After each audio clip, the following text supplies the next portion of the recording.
shan't deceive us. We shall greet their cheek with grievance. In this ceaseless season we redeem the meek with bleak obedience. Seeking each unheeding heathen, see them bleed or plead allegiance. Blessed be relief from freedom, lest ye feel the need for treason. Since the precept was decreed, its certainty was predetermined. Mere herds of sheep are people, thus they need to be subservient. Neath so turbulent a firmament, the worst of men survive. Pray their mercy may preserve us once we touch the other side. Now the book of laws is closed, you've no hope to try and fight, as the people fall in line and march in time with iron might. Non-believers shan't deceive us, we shall greet their cheek with grievance. In this ceaseless season we redeem the meek with bleak obedience. Seeking each unheeding heathen, see them bleed or plead allegiance. Blessed be relief from freedom, lest you feel the need for treason. Since the precept was decreed, its certainty was predetermined. Mere vermin of the people, thus they need to be subservient.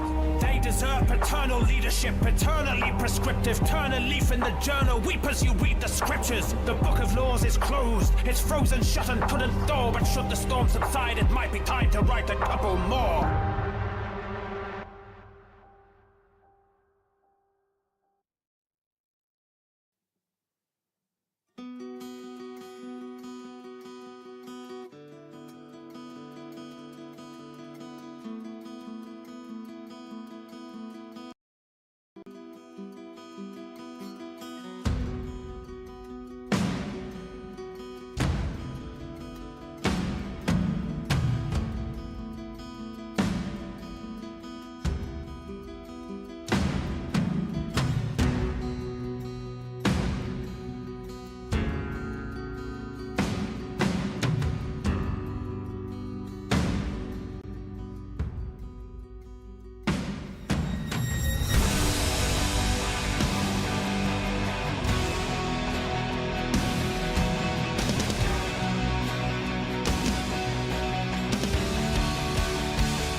Gather brothers, gather sisters, soothe your blisters by the fire. Though our bones may ache and groan, we know our spirits never tire. The temperature's low, but our purpose is much higher. What's behind us mustn't blind us to divineness that transpires. Now our spires have expired, well she rest in each of you. London's not a place, it wasn't left beneath our boots, and by grace we have been blessed with that most elegant of truth. You stand here not abandoned, but as testament and proof. For the city is its people, and its people are its heart. Stood together against the weather, against the coming of the dark. Ne'er a lantern has been lit with oh so righteous a spark, when Providence claimed continence, but provided us an ark. We moved north as awful forceful storms removed borders. Forced to leave the warmth behind, the daylight hours grew shorter. Unable to read at night, the people might dispute law books. Ushering the death of joy, division made a new order. Brute force and discipline ensures all the citizens are chipping in sufficiently. Under threat of imprisonment, liberties prohibited. Retired, it's mandatory compliance now. To keep the fire alight, we need to stamp any defiance out. We can ill afford the price of human rights, nor pay the cost of anger, so we stifle scrutinizing eyes astray with propaganda. The only way that we can pull through is under cruel rule. If a single person falls out of line, we all do. Morning gathering or evening prayer, we still battle for a season fair. We still huddle in the freezing air for a summer that's not even there. If that sun won't rise on our horizon, we'll march on despite the skies and find that so well born brought us no shelter from the storm. I have heard that there are those who would defy us, who choose oppression or ascension for the pious. Dissidents without repent, bent on questioning the direst twisted iambics pariahs and their heretic messiah. Winter blizzards to infinity, so sing the hymns and litanies. Hand in and skin the sinners if you wish to skim divinity. Each shiver will deliver us, deliverance in time. Earn the innocence for penitence if we preempt the crime.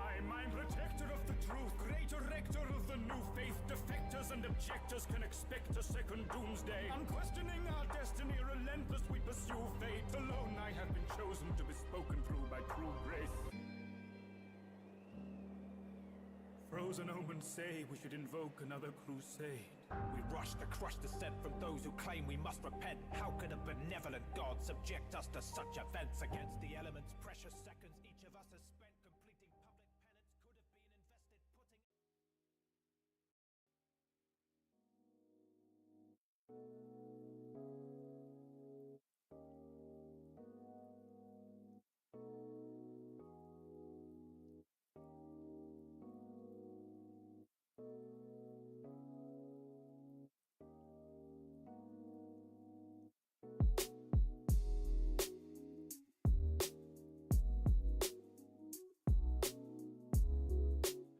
You know, every time Harley comes back, I'm like, ooh, Harley's back. Ooh. And then when Harley's back for longer than 10 seconds, I'm like, oh, Harley's back. Hey everybody, it's Friday, which means it's a For Me Friday. It's good to see ya. I have had very spicy instant noodles, which my brother-in-law then had and said, these ain't shit, and then I proceeded to have more of them and said, no, you're right, they're definitely not shit, crying through the pain of the spiciness. So, you know, it's been a whole ding-dang thing. And I am going to now drink eggnog to deal with it. And that's not eating food on stream, because I would never do that. I've never once eaten food on stream, and no one can prove otherwise. Also, it's the last of the eggnog, so, you know.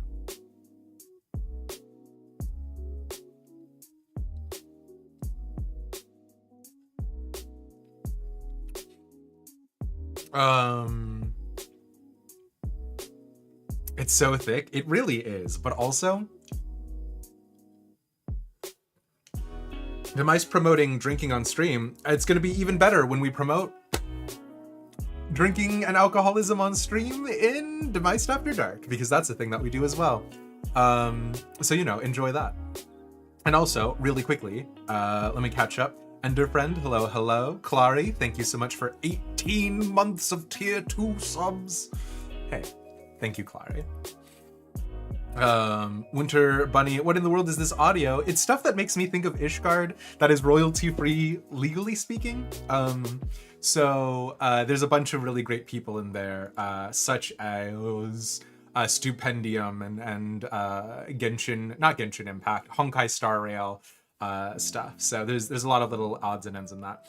ACS Mars, I regret to inform you, while it is a Friday stream, it is going to be Final Fantasy XIV. So, you know. Dan Bull, thank you, yes.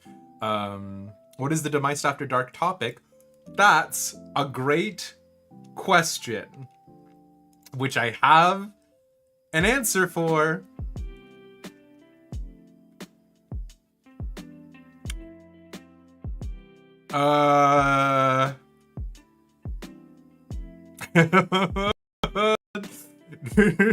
Listen, hold on. Wait, so we kind of did Monster Hunter Schemes last week, or 2 weeks ago. Do we have a topic that we hadn't done before that, was like in rotation? Because we like took one out last week, right? Because it won. Oh, it was Ishgard. I can literally talk about Ishgard every day of my life, so, you know. Oh, second half of Ghibli as well. Okay, sure, yes, okay, hold on. What do you know? It's Ishgard again, and then 6. Second half of the Ghibli film ranking. Okay. And then let me actually put my own reacts on. Hold on. So that way the chaos from last time cannot be replicated by random numbers being thrown in. If you're out there and you're currently in the process of trying to disrupt the numbers that are being put in reactions, I hate you. Don't do it. How dare you? Oh, thank you.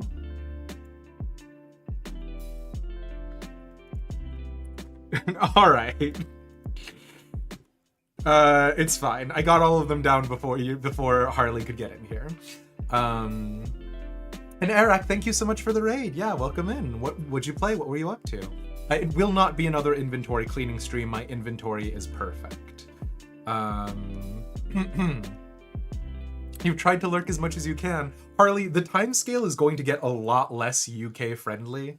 And that's just because I don't believe that, like, I can actually do any great appeal to the United Kingdom aside from like just doing an entirely separate stream. So your great effort is incredibly appreciated, but it will send me straight into hell. So you know, I'm probably gonna start streaming even later. So I appreciate you. There's a non-zero chance if there's enough people who are interested into it that we try to do an earlier stream, but otherwise, sayonara, dear friend. I'm definitely not changing the time slot just to not deal with your goblin energy. Oh, of course, you were doing Armored Core 6. I hope that was I hope you enjoyed yourself, Eric. Yeah. Slammed? What can I say? Turns out rum makes eggnog actually enjoyable. But yeah. You already have your drink of choice for Demised After Dark? I'm curious to hear what it is then. You couldn't leave because Wildfire was playing? Ah, fair enough. ACS Mars will catch you. Yeah. The topic will surprise even me. It's a surprise. But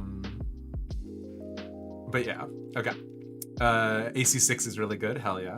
Have you thought about drinking just rum? Eggnog waters it down. I cannot just drink alcohol. I am an incredible lightweight, which makes going out on, you know, on the town cheap, but also short. Which is how most people describe my brief stint as a sex worker. Eggnog is delightful without alcohol, fair enough. Viera and the First lore? Okay. If if Ishgard wins, we'll do Viera and the first lore. Okay, anyways. So, it's good to see y'all. My phone died for the background lights, and I still haven't changed the app over to my, actual phone, so give me 10 shakes of a lamb's tail. What is there worth talking about? Okay. We're going to be doing Final Fantasy XIV 2 days in a row, and that's because of my shameless shilling. We are going to be doing Final Fantasy XIV today. We're specifically doing the holiday event just because I haven't been on the game as much recently. And then tomorrow we're going to be doing a little bit of Final Fantasy XIV before FanFest, and that's just to see if I can wrangle in some extra people in here. But today's content is vaguely new-ish, vaguely interesting-ish. It's the Heaven's Turn event, which is the New Year event. And then tomorrow, it's going to be content that's for no one. It is going to bore you out of your gourd. That's right, we are going to be doing Grand Company Squadron content. Because I keep talking about it and how much I was into it conceptually, and I really feel like I need to do a giant piece, because it feels like Valkyria Chronicles. It feels it feels like there was a lot of potential and energy in there, and I don't know. I'm so sad that Grand Company Squadrons don't really get any more space. I obviously want more Ishgard content, even if it just comes in the shape of Variant Dungeon or Criterion. But as JR reminds me, just simply by his presence, I have not done any Criterion or Variant Dungeon stuff. So if I got that, I'd probably have to go through all of the other things. And also in the line with charge your phone color. Oh boy. Hold on, wait, it's almost done. Don't shame me about my phone being dead and stopping me from turning on the lights. Hold on. What color do you actually want it, Harley? Or do you not have a preference? Green? No, that's the 50K one. Choose another one. But yeah, actually the LEDs, or the LEDs? I mean, technically true. The background lights are... All right, well, fair enough. There you go. You win this round. Just truly the worst colors that we could possibly mix and match. Thank you, Harley. But yeah, so tomorrow we're going to do a little bit of Grand Company Squadron content, because the things that I want to see from FanFest are things that we will never get in a million years. So, yeah. What exactly is FanFest? Banshee Games. Unfortunately, despite my great efforts to try and say I am a variety content creator instead of a Final Fantasy XIV content creator, the numbers are always due, so far, best on Final Fantasy XIV content.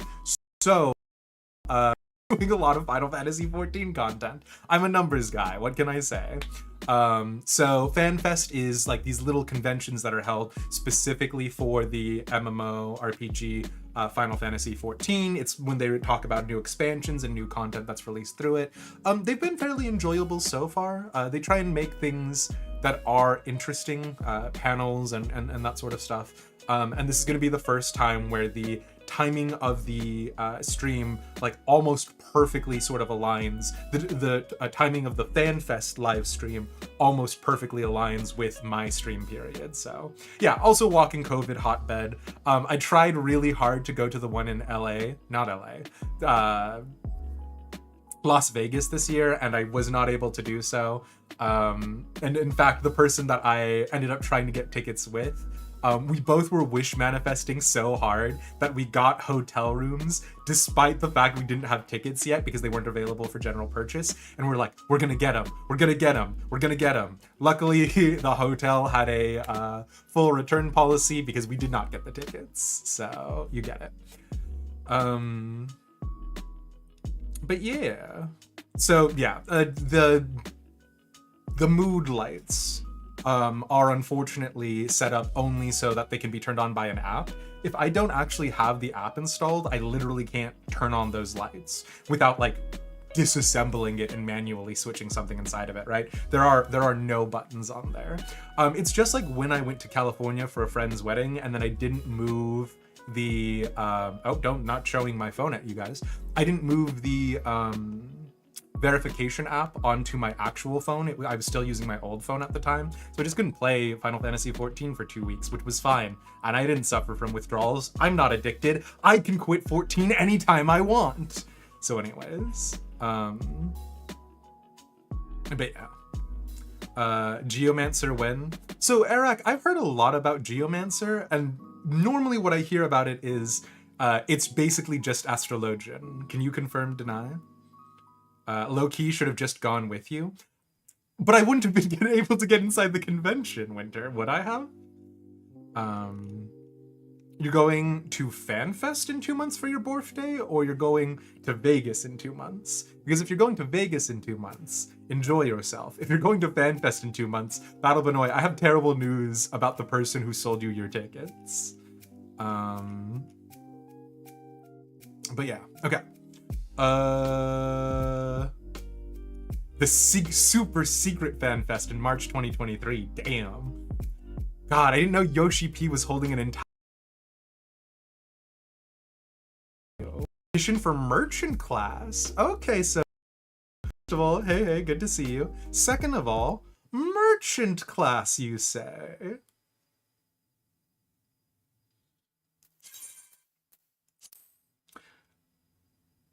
I could have just worn your bag and then you let me in. You did it with like 3 other people who didn't have tickets? What? That feels...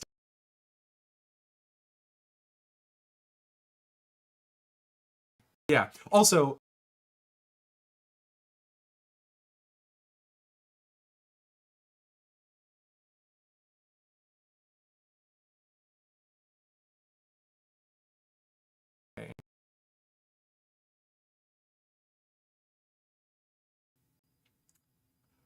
I want at some point in time to be able to get some sort of exclusive look at something Final Fantasy XIV related, or like some sort of like, you know, other things from Creative Business Unit or whatever. So I'm going to say, do not ever help people sneak in. It would be morally reprehensible to allow people to hear music that was gatekept behind some sort of ticket-based system. Don't ever do that. So yeah. But yeah.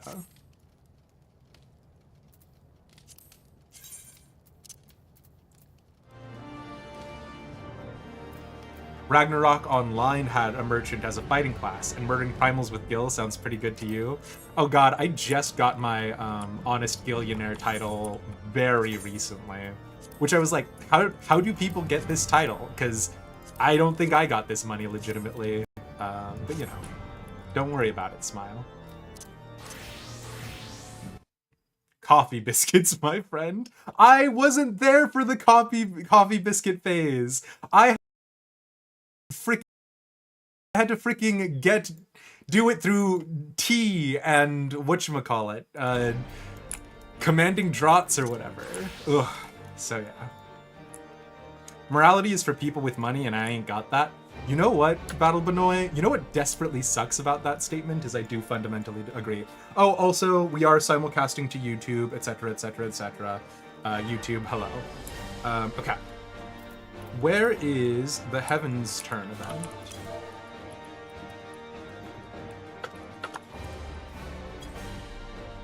Just dropping in to say hi. Hello.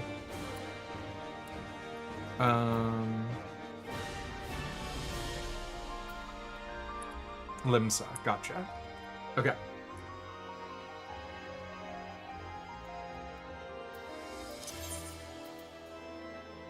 Oh, you know what? I have literally... Oh god, my inventory. I should get rid of these. I have the Aetherite tickets. Don't worry about it.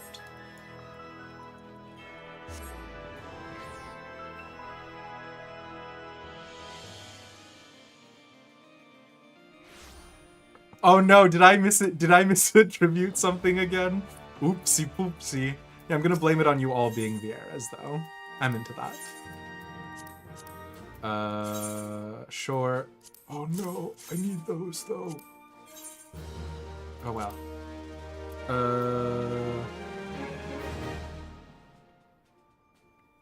And hey, Top Hat. It's good to see you. Okay, sorry. We're cleaning out our inventory. I didn't actually do the Heaven's Turn event last year on Elish. I did it on my alts because I was like, I won't do it on Elish until we've actually started on stream, so that way no one will know. And then, you know, I didn't do it, and I just missed it entirely. So this year, not only are we actually going to do it, I'm not going to do it on any alts. I don't know what the event is, so yeah. Please enjoy one hydrate. I've got a confession to make, Pixie. I did not get any water to hydrate with, so I'm gonna drink this energy drink instead. And that's basically the same thing as hydration.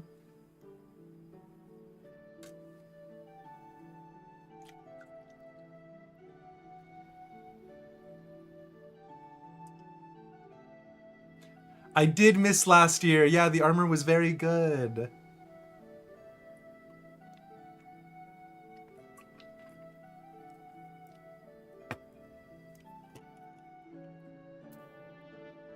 Okay. Sorry. Excuse me. Sorry. Yeah, thank you. Thank you, Harley. I don't know why...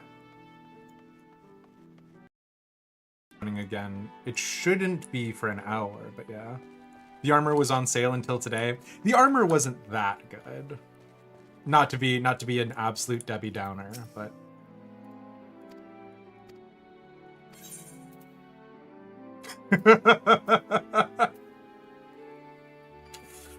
Hanako's song, who wants a Prime subscription?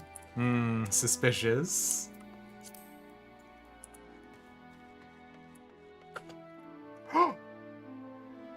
Soju? What the heck? Soju, I really appreciate that. Thank you so much for gifting out 5 tier 1 subs to Riza Ranger, It's Bubbly, Memo the Foxy Owl, Egg, and Pixie. I appreciate that. What the heck? I got debated though. I'm not noticing a single Prime sub inside of there. So how could you do this to me? I can't believe you would lie live on camera. No, I appreciate it, Soju. Thank you. Oh, give me 1 sec as well. Pixie, thank you so much for gifting out a tier 1 sub to PKtopia. If y'all are here, be sure to say thank you for the gifted subs you got, or don't. You know, we've already established that morality is for the rich, and you know, aside from Soju claiming the first place box, do we even got that? Okay. Sorry, I'm gonna do an event, I promise. It's really gonna happen. And we take these events very seriously. Nothing could possibly distract me from talking to my good friend, Ryu Metsuke, who I definitely know and is definitely not new to this exact moment. But yeah, to be a mascot. The Ryu Metsuke, that's not his name, that's his job. The Ryu Metsuke seeks the aid of a kindly adventurer.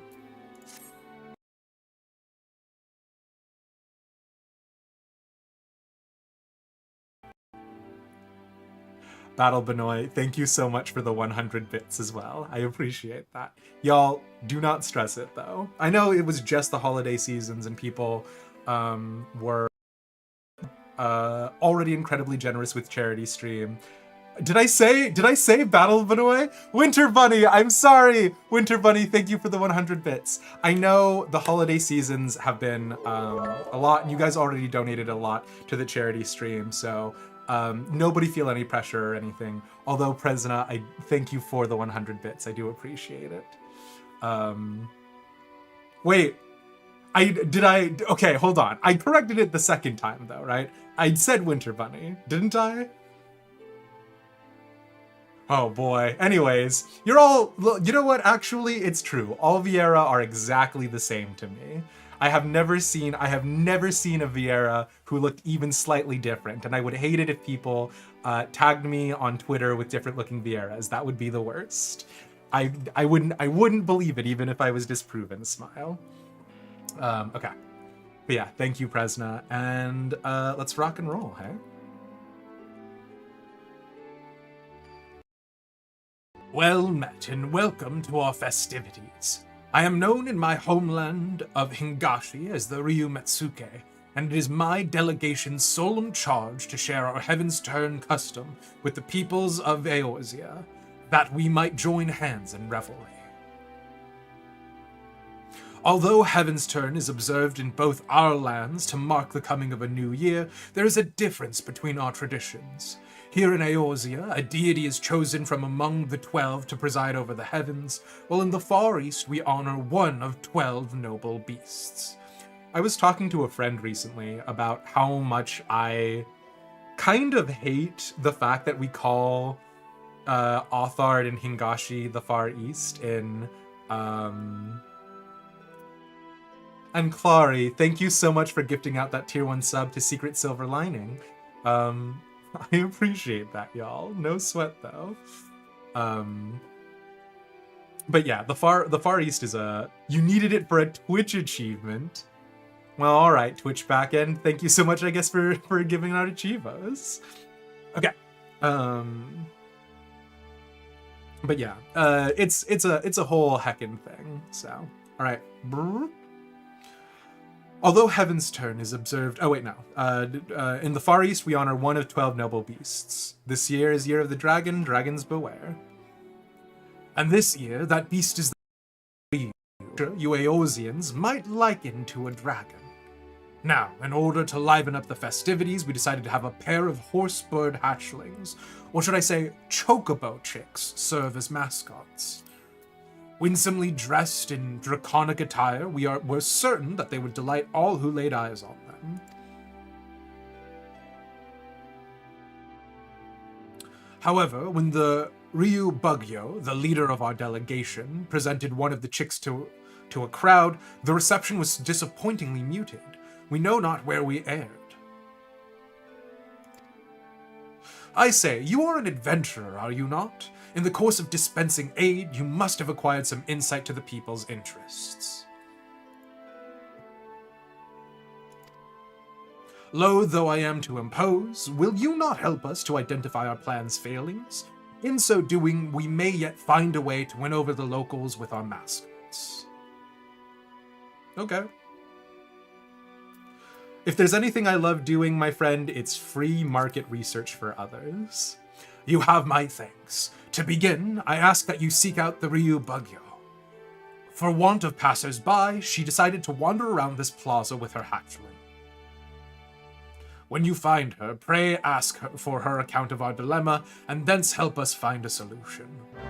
To why the audience was not stunned by the chocobo chick? They are very cute, but also, I don't know that I would be like, hell yeah, I love chocobo chicks dressed in dragon costumes. But that's just because I hate chocobos. What's wrong with the Far East? So okay, this is not a thing inside of the game of Final Fantasy XIV, right? Obviously, it's a fantasy universe. You can do sort of whatever you want with it. But my big problem really is that it's very... God, this is a Demised After Dark topic in and of itself. Where is it east of, right? Like, from the perspective of maps based in Asian countries, they have the center of the world based around Asia, right? And so in that case, then the United States would be the Far East. And it's all a thing about geography and stuff like that, and it goes to a bunch of historical precedents. But a part of the problem is that calling Radzat-Han Thavnir the Near East and calling Authard Hingashi the Far East, does harken back to a lot of European colonialism and then other things inside of it. Again, it's not a big deal. I'm not gonna like go up in arms, but it is something that I have like actively felt things about in the past. So yeah. Chocobos get all the chicks? Well, you know. Horse bird hatchlings, yeah.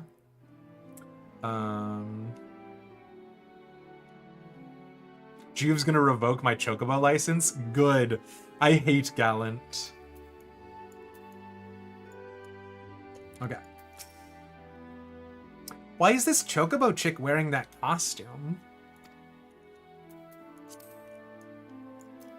Yeah, of course, JR. We might talk about it on Demised After Dark, which is my subscriber thank you stream we do late at night with alcohol. So if you want to hear me go off about it a little bit more, that'll be the time and place, I think. But yeah. Oh, curious about our delegation too, are you? That is well, for I was just about to introduce our mascot, Ryunosuke, to this young lady.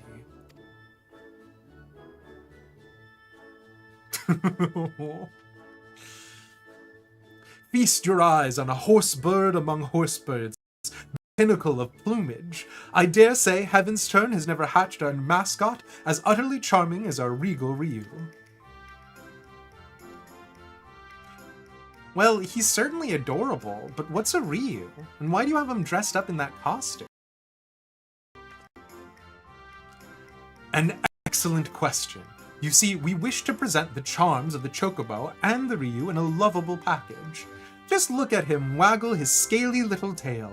It's an exquisite combination, you must agree. I don't know, the big thing that's bothering me right now is that it feels like the Chocobo chick is being stretched as they bounce back and forth. So you know. And it would be remiss of me not to mention the craftsmanship that went into the outfit. Our weavers spared no effort to evoke the might and majesty of the Ryu in a diminutive form before you. And the finished product is simply divine, is it not?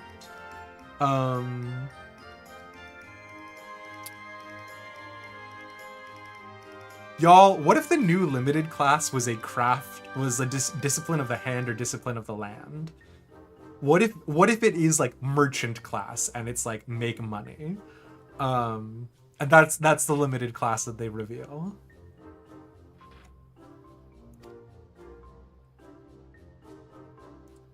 I suppose? I still don't know what a Ryu is, but never mind. Thank you for letting me play with him.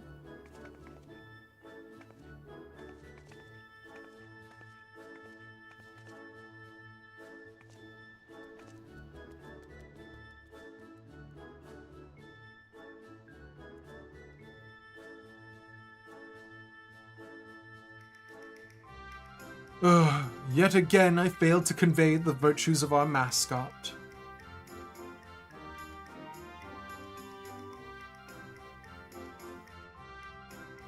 You come at the Ryu Metsuke's behest? I should be most grateful for your aid, adventurer.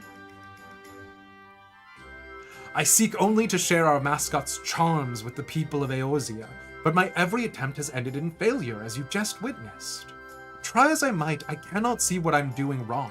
If you have any advice, anything at all, I would be most eager to hear it. Kill the Chocobo.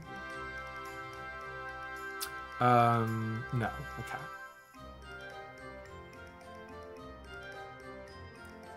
Adorable is well and good, but you can't forget the other things. You may want to talk more about the Ryu. I mean, yeah, you may want to talk more about the thing that the girl regularly said she was confused by. Talk about the Ryu, you say? Rather than tediously explaining tradition, I had hoped to initiate the people through our mascots. You believe this is not enough?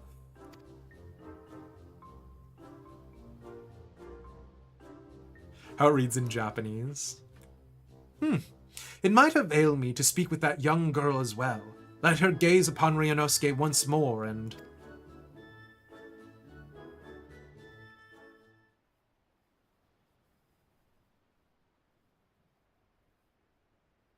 go? Wherever did our little mascot go? And this is why, folks, you put your dogs on leashes. Followed after the girl, you said. We must find him, and quickly. Please, adventurer, will you not help with the search? Thank you. Now then, I believe the girl set off in the direction of the tavern. The drowning wench, was it? If we find her, I dare say we will find Ryunosuke.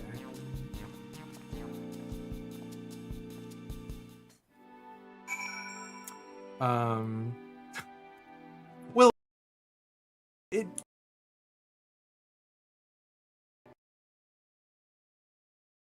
have a very sort of specific connotation.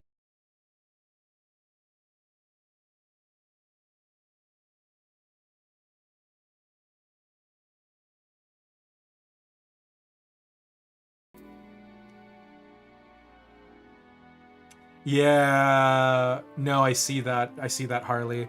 Okay, we're about to go into an ad break. So if we are actually about to do that, what we're going to go ahead and do is we're going to go ahead and... oh, you know what? I don't know if JR is still here. If anybody... We'll very lightly talk about... We'll very lightly talk about the Far East, and I'll try and do it in... So, okay. Real quick 3 minutes break. That's for everybody who isn't subscribed. If you are subscribed, stay tuned. Okay, be right back.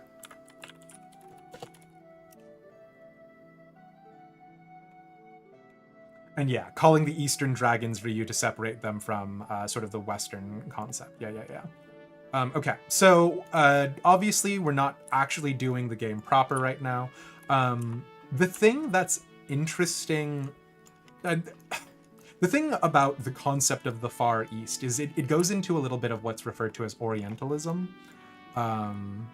And specifically, right, Orient. What do you call the Orient, right?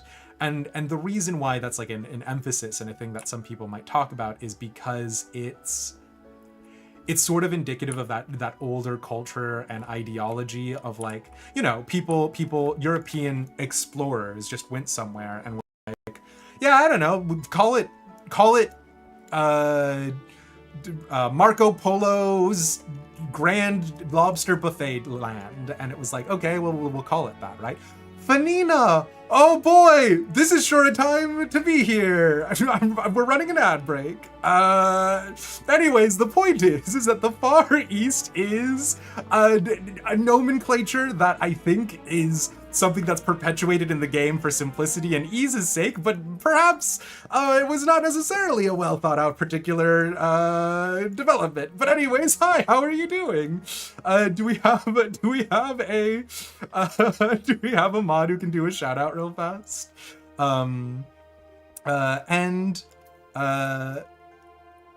They're Nomad. Have I heard about the critically acclaimed MMORPG Final Fantasy XIV, now with 2 times expanded style, the award-winning expansion Heaven's Ward, as well as Stormblood, which, you know, exists.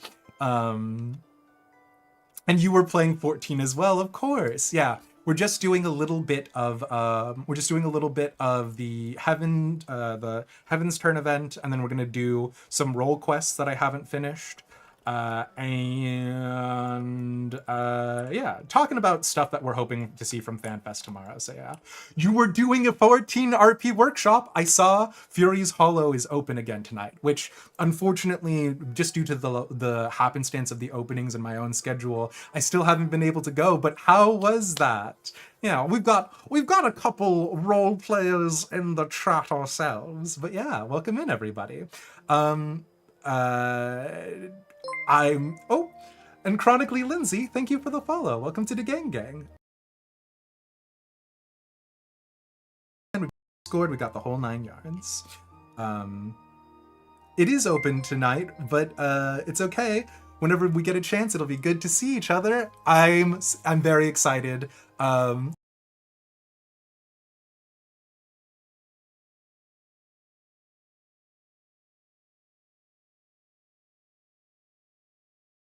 If there's there's anything that you can guarantee about me, it's that I talk about one thing and one thing only. Also, Shadowbringing up to level 70 with no restriction on playtime and recently available on Xbox. Oh, an entire audience of people now available to play the game. Hell yeah. Oh, yes. I will go ahead and link in the FC Discord right now that the Furious Hollow. It's at the top of my thing, so hold on. I've definitely talked before in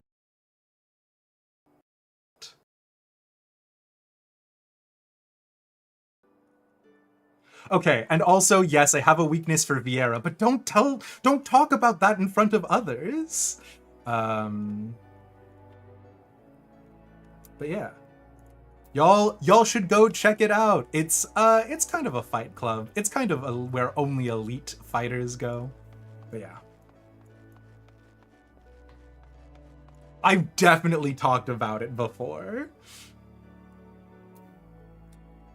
But honestly, what's wrong with you, Ishgardian, stabbing people in the streets? Listen, I'm still so tilted. Amric is the Lord Commander of the Temple Knights. His armored outfit is a costume on the Mog Station, right? And this like kid runs up to him with a butter knife and stabs Amric. And I guess he doesn't wear any armor because he just falls like a sack of potatoes. Anyways, it's fine. I love the fact that like Amric is apparently wearing just like a giant piece of paper mache. It's besides the point. We're doing the Heaven's Turn event, so you know, hang out with us while we try and figure out what the heck our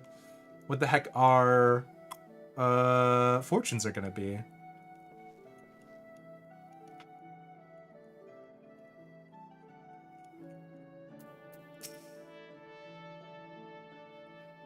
Ah, thank goodness you're here. I've been asking this guardswoman about the girl, but I'm struggling to make myself understood. Perhaps you can help clear things up. The lady says she's looking for a girl with a Ryu, but I haven't the faintest idea what that is. To rephrase, it's a chocobo chick wearing a costume.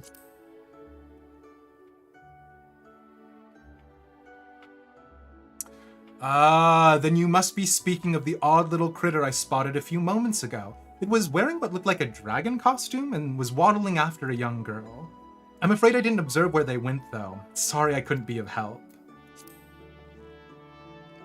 Many thanks for your assistance. In my haste, I had neglected to explain the meaning of the word Ryu. As the Ryu Metsuke told me, the creature doesn't exist in Eorzea. If I had begun by clarifying that it is similar to a dragon, I could have avoided the Oh. I dare say I know now why our mascot has struggled to win over the masses. I shall speak with this guardswoman a little more in case she has aught else of note to share. Once I'm finished, I plan to scour the upper decks. In the meantime, might I trouble you to search the lower decks? Once we have finished, let us reconvene at Bulwark Hall. Okay.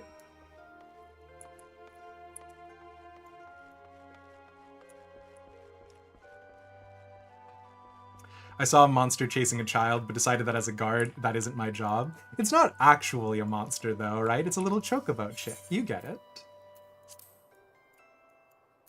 Oh boy.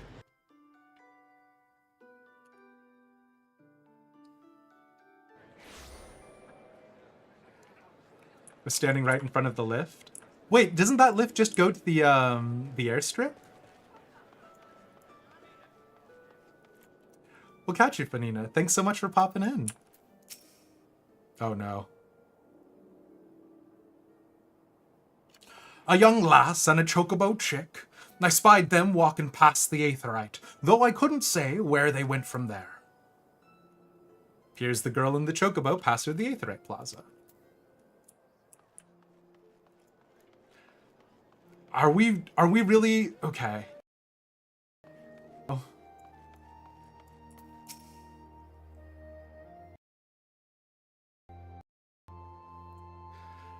A chocobo chick wearing a little green dragon costume hasn't come this way, I'm afraid. With customers scarce as they are today, I'd remember if something like that walked by. It appears the girl in the chocobo did not come this way. Really going for a Curious George kind of energy, huh?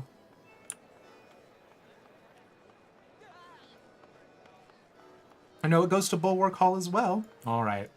I'll try and note that for next time. Believe it or not, Limsa is the one place where I have not like organically walked around before. I kind of hate traversing Limsa out of all the city-states the most. But yeah. A girl with an oddly dressed chocobo chick. She passed by here just earlier. She looked a little lost, so I asked her if she needed help, but she told me that she was fine, that she was heading to the Aglis River. Though I left it at that, I couldn't help but worry for her out there on her own. I hope you find her soon. You've learned something about... Continue more information. Wait, but we know where she is. Do we not? Dream! It's good to see you, my friend. So far, so good. We've been messing around with, oh, we got the Thornton Unreal clear, and we have not gone back into Eden Savage since the last time you were with us. How have you been?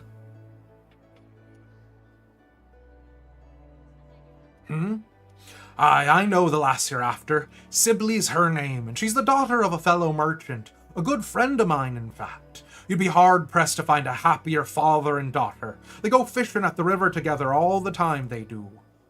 But he'll soon set sail for faraway lands, I'm told. Sibley's worried sick, and for good reason. The ocean's a fickle mistress, and even a simple voyage could cost a man his life. Any road, she came through here earlier, but I'm afraid I couldn't say where she is now. Perhaps someone can help you there. Okay.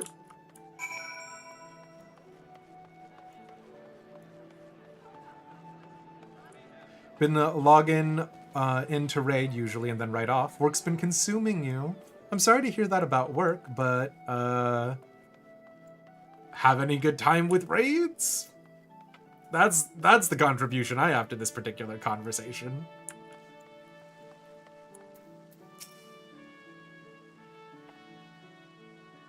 There you are. By your triumphant expression, dare I hope you've learned something of the little girl in our mascot?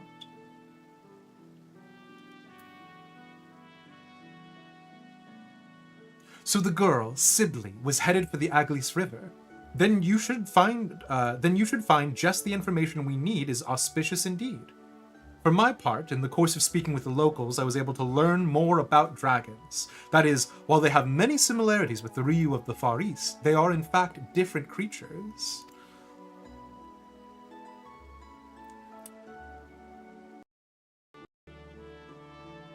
You're blue static? You've got a blue static charge? Hell yeah. God damn, okay. Anyway, sorry, hold on. I've been under the impression that they were one and the same, but be it their folklore or their status in mortal society, they are quite distinct.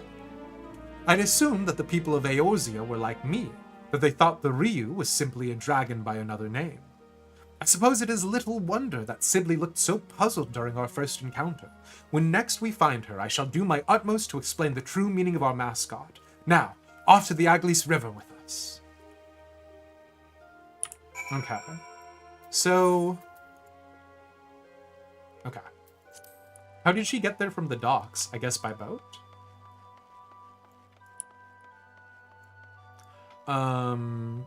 What's interesting about this is Eastern mythology about dragons oftentimes do involve rivers. For example, Chinese mythology, the two main rivers that go through China, the Yangtze and the... Oh, I can't remember the other name. I can only remember the Yellow River. But the mythology is that they used to be dragons that fell to the earth. And then when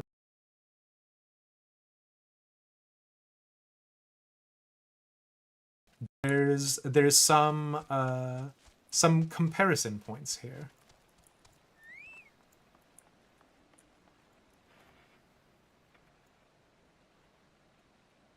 The chocobo was a little baby though. Ain't no way she was riding that chocobo. And also, the chocobo was the dragon. They're one and the same. Eating chips and salsa before you return to the chaos? Hell yeah. No sign of Sibley here. Perhaps she's further upstream.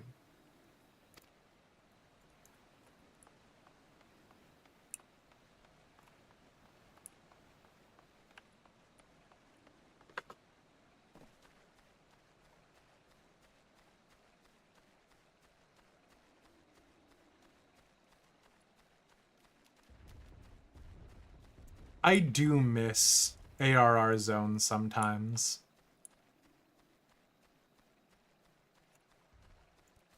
I specifically miss Captain Peter Pigeontoe. And that sounds like it's a bit, but I actually do love them having just like goofy named characters for absolutely no reason.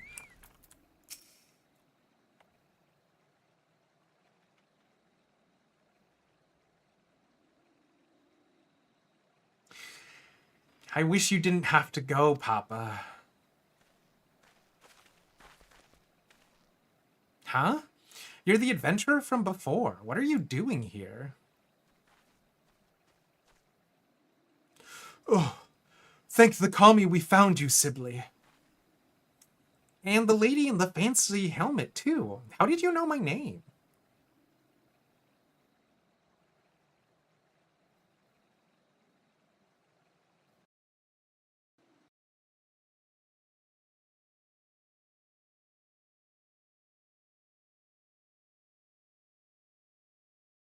Following me all the way. Well, he's safe with you now. If there's nothing else, I'll be off.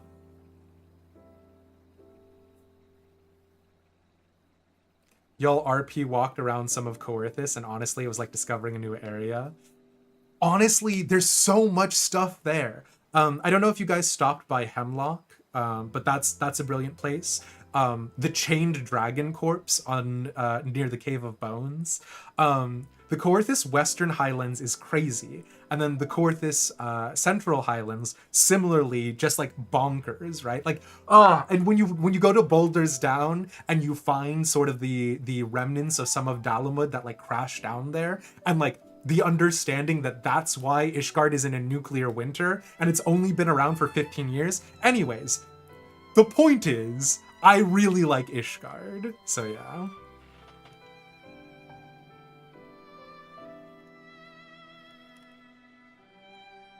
The Chained Dragon is your favorite AFK spot outside of the Limsa bench.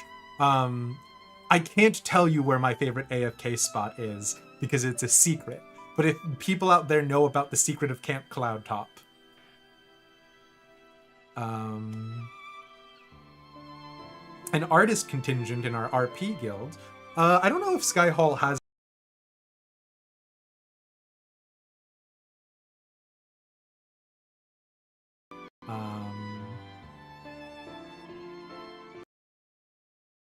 even notice it until last night. Battle Benoy, the story about that chained dragon skeleton is so good.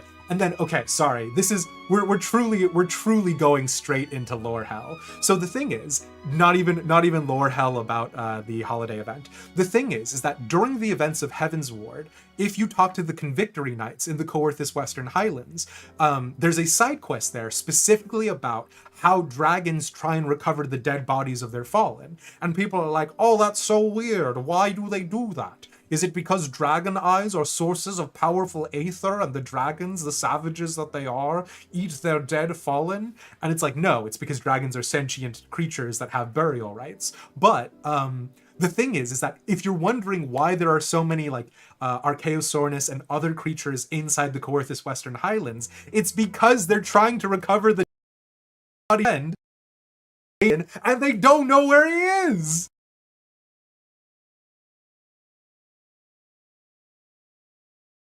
So tight. There's an NPC that doesn't have a name, who just walks through the Coerthus Western Highlands, and when he starts walking, he starts the trip, and he's like, "Well, now's the time."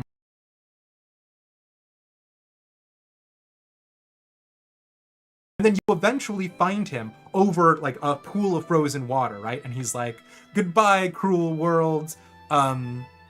And then there's another scene where he survives because he lands on top of a giant pile of snow, and he's like, I can't even do this right. And like, he's just there. He just keeps doing this every time you walk out into the Coerthas Western Highlands. There's no quest about him, there's nothing about him, but like, the sort of like despair and despondency they want you to feel in the Coerthas Western Highlands is so pervasive. And like, Ishgard is so tight. The Realm Reborn experiences are also very tight, but like, you know, it's a Realm Reborn. Heaven's Ward is so good. Anyways, me and my damned, no, it's fine. We're moving on. They gave a shit and it shows. Like, oh man, I love Heaven's Ward. Oh god, take me back. Anyways, sorry. I'm done, I promise. We're focusing back up on the Ryu Bagyo. Pray wait a moment. In the course of searching for Ryunosuke, we couldn't help but learn that your father will soon embark upon a voyage, and it has left you feeling troubled. If you come by a charm at our group's stall, you can guarantee your father's safe journey. This is not a predatory market experience at all.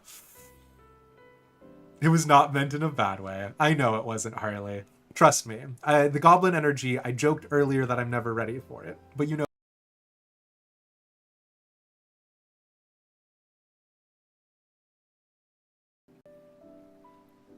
We always cast our eyes Heaven's Void. I realize we are but strangers, but if you are not adverse, will you talk to us about it?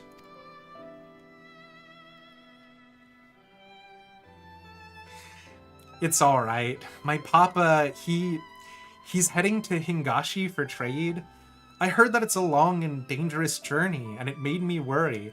Apparently nobody can get there past crashing into the Siren Sea, and there's this like horrible little dungeon where you have to like fight a bunch of Ashkin, and like it's never really explained and never brought up ever again. Sorry. Wanted to pray to the Navigator for his safe travels, but then I found out that Lim Lane wasn't chosen this Heaven's Turn, and it made me worry even more.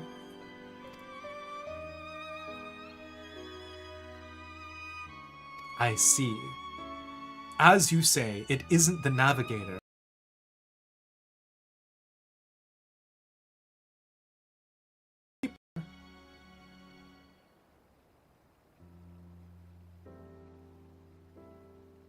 That's not Althik, is it? No, she's the Warden! Azema's the Warden, isn't she? Don't all caps me. Okay.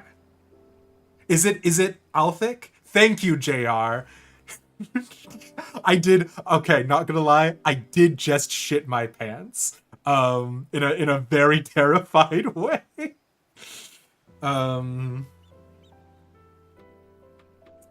As you say, it isn't the Navigator, but the Keeper who presides over the heavens this year.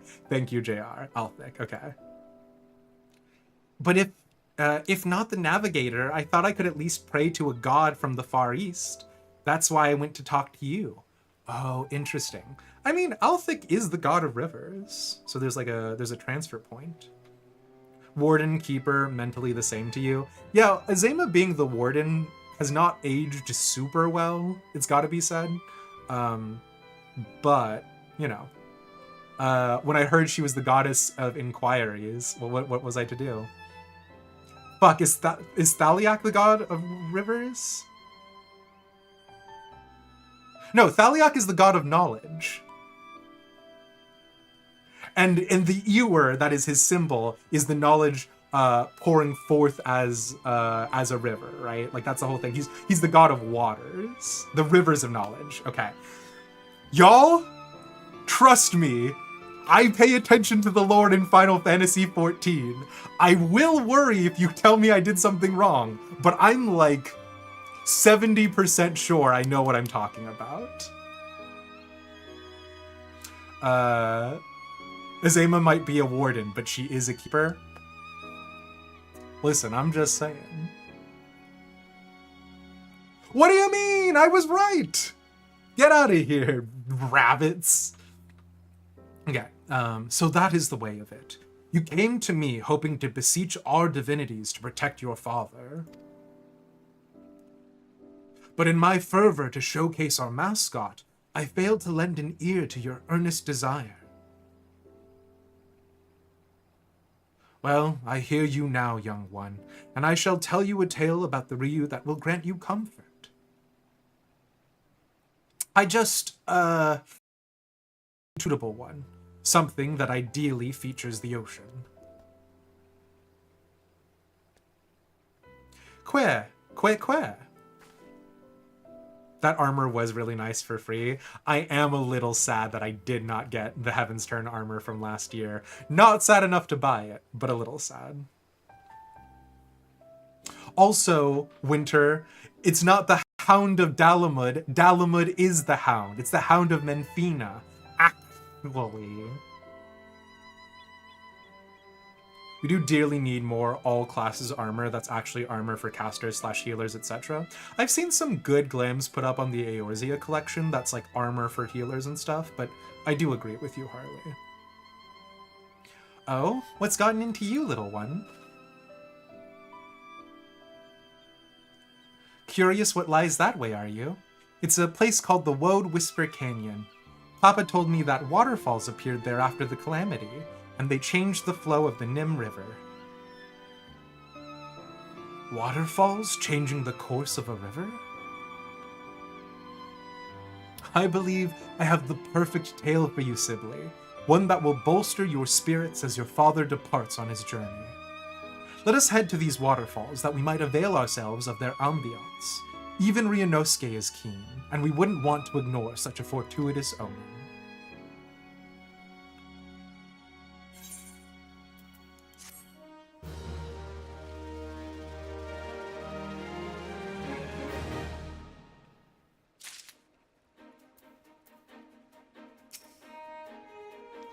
A story that will give me a comfort. I wonder what it's about. Quare.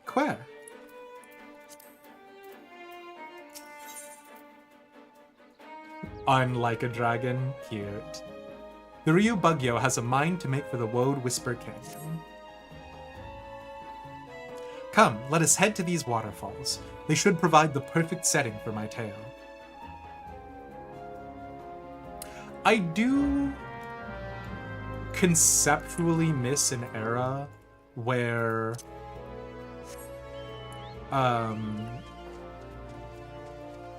people were just like traveling storytellers, right? Like for the most part, it makes sense that that's gone because we're now living in a time where like people can just look up stories on the internet, and like sort of the devices of storytelling and the news that storytellers shared are all sort of things of the past. But like there's something incredibly romantic about the idea of no, I went the wrong way. There's something incredibly romantic about the idea of being a traveling storyteller. Yeah, the Hound, the Hound's name is Dalamud, not the Hound of Dalamud, Winter. The Hound of Dalamud would be like saying the Dave of Dave.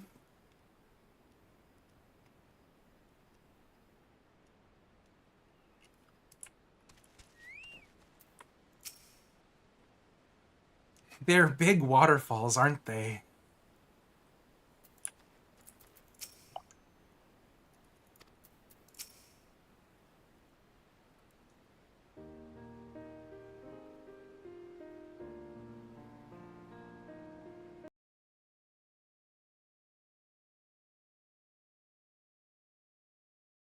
Again, Ryu is that shares with the dragons of Eorzea. But as I myself recently discovered, it is in fact a distinct being. Nor is there just the one Ryu. No, nay, there exists myriad individuals, all of whom have their own tales. And the creature I will speak about is the mighty Siryu, one of the four lords, who legend holds birthed a great waterfall in the Far East. Quare. That does sound exciting, doesn't it? In the region of Yangsha flows the One River, and its plentiful waters nourish nearby land. In ages past, it is said Siryu drank so deeply of the river that he altered its very course, and in so doing gave rise to a waterfall, the Dragon's Struggle. It is not widely known, Siryu is also regarded as a guardian deity who protected people from disasters of water. Disasters like storms and floods? Indeed. Long ago, it was believed that calamities could be quelled by sacrificing a young maiden to a divine beast such as Siryu. This is actually lore they go over during the Four Lords. I wonder if they're going to reference who did they play?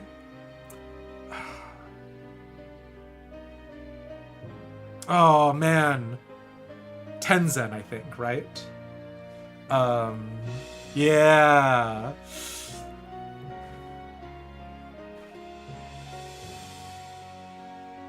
And while no written records exist, there is a tale of a seaside village that fell in the path of a raging storm. Desperate to calm the heavens, the villagers offered unto Siryu one of their daughters. Tenzin, yeah. Imagine being sacrificed as cereal. Oh, no. Oh. However, Siryu showed no interest whatsoever in the young girl. To merely know the villagers' plight was enough for him, it seemed, and he turned the course of the storm and spared them untold devastation. A benevolent being is Siryu, who wields his power over water for good. Even now he hears our prayers, and protects us and our loved ones from harm.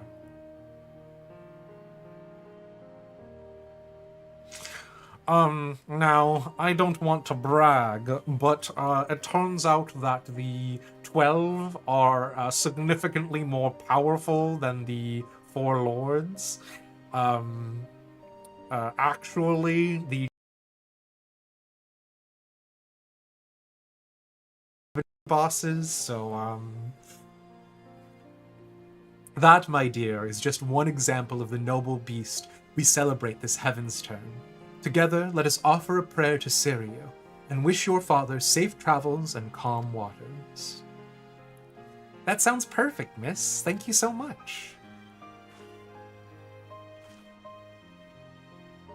We must thank Ryunosuke as well. Were it not for him, I might not have recalled the tale of Siryu.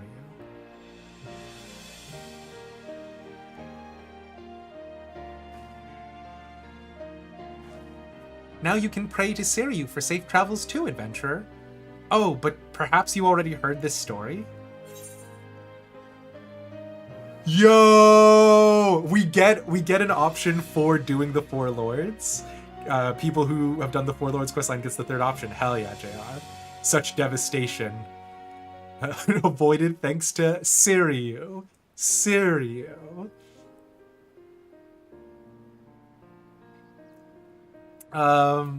Actually, Winter Bunny, I think you'll find that literally the levels are exactly as powerful as they are. That's why Gaius gets a big scale up for the Sorrows of Werlit. He's simply become more powerful, you see.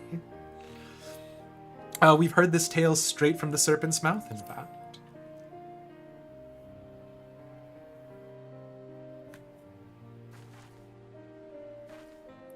You mean to say you've met the great Siryu himself? To think that he was more serpentine in nature. If this is true, we would be able to celebrate him in the Year of the Snake as well.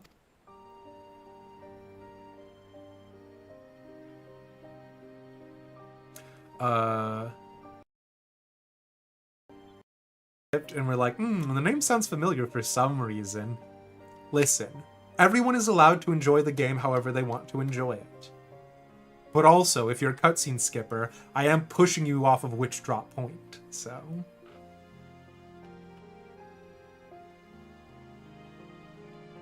Y'all know that all the mobs in Tural are more powerful than the Endsinger. That's what I'm saying, JR. Now that I think on it, miss, you said that no written record exists of that tale. How did you come to know it? An astute observation, Sibley. You see, my family is said to be descended from the maiden who was offered to Sirio. It's a part of the reason why we don't live in that village anymore. They kind of suck. As long ago as the event took place, there is no way to confirm the tale's veracity. But if true, then it is by the grace of Syria that I am here alive. My mission to spread the word of his noble kind. Looking back, from the time you followed after Sibley, it is as if you have been guiding me, little one. I may be your caretaker, but it was you who was watching over me. Just like an God's.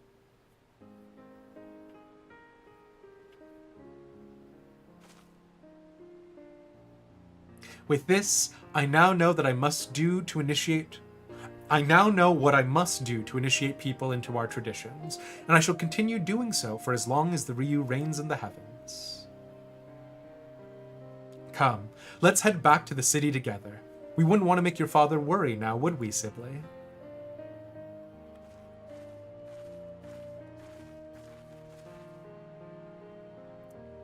So I have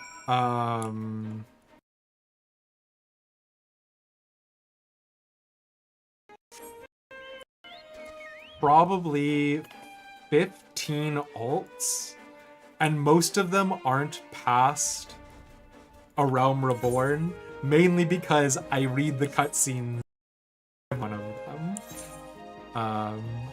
So you know. I have not. I am so like I've made all of them, and I am just sitting on them. Once I'm done with the questline, I should check out all the NPCs. Hell yeah.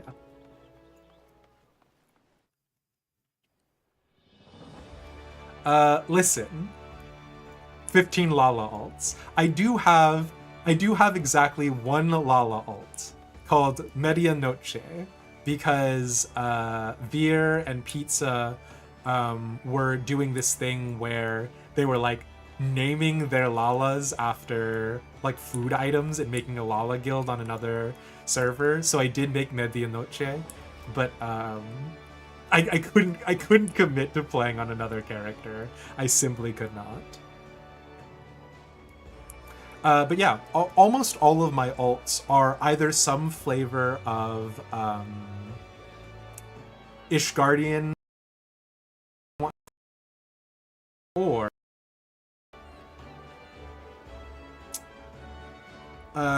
characters from fiction that I really enjoy. One of them is the Baron from The Cat Returns, my favorite Ghibli movie.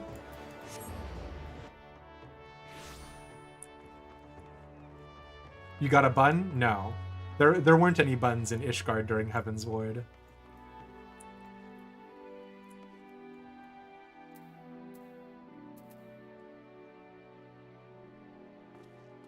You have a secret Lala alt named Nick. Nick... Nick-a-P Destroyer. This has the energy of a bit, right? But Nick-a-P Destroyer. Oh, Kneecap Destroyer. Wow, that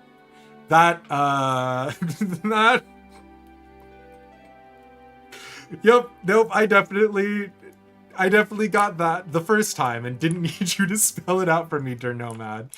All right, but very valid. Okay. Is that so? Glad am I to hear that our adventurer friend was of assistance.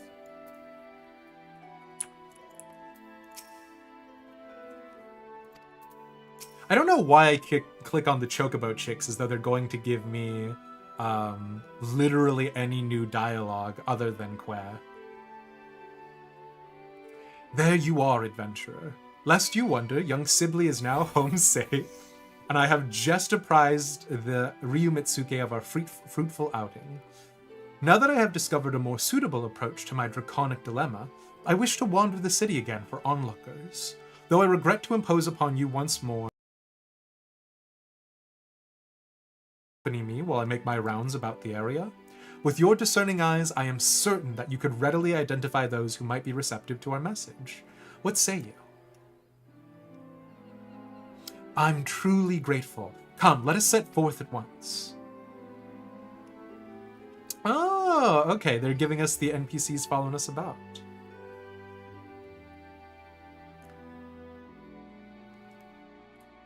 Ryubugyo, Ryonosuke, keep them by our side. If we wish to have them accompany us again, we can do so. I do hope NPCs are here to stay, right? I do really like this mechanic. And if it means that I can get rid of my chocobo, even better. Quer. Ryonosuke puffs out his little chest, looking very a proud Ryu. Ryu and Dragon, East and West.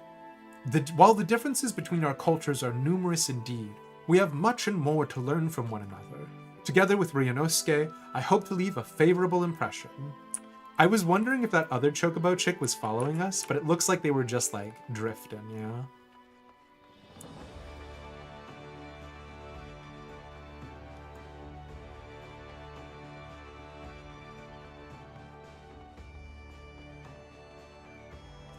Ale sippin' sailor.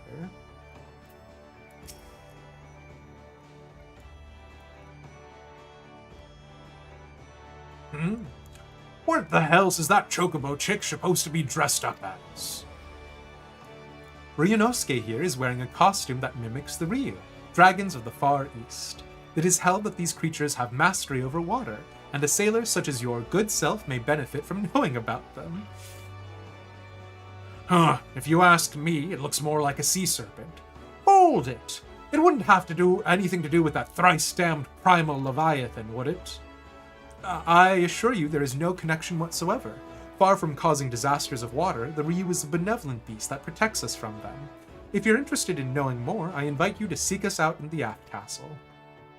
Is that right? Still, here in Limsa, we got the Navigator. That's all the protection we need on the high seas. Yes. I understand the people of your nation look to Limlane to favor them with safe voyages. Be that as it may, disasters of water can strike beyond the bounds of the sea, in which case, placing your faith in the Ryu can provide you with added assurance.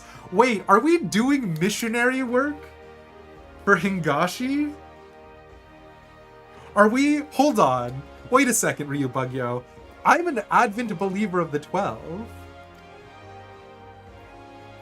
Shh, we don't need to tell them. I suppose it don't hurt to have more friends in high places, as it were. Fine, I'll go and see what this is all about.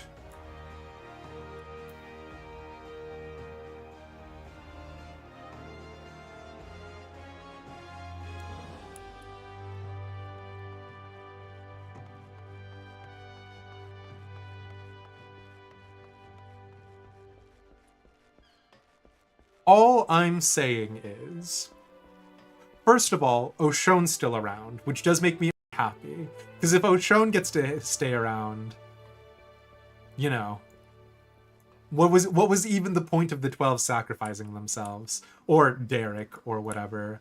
Oshon.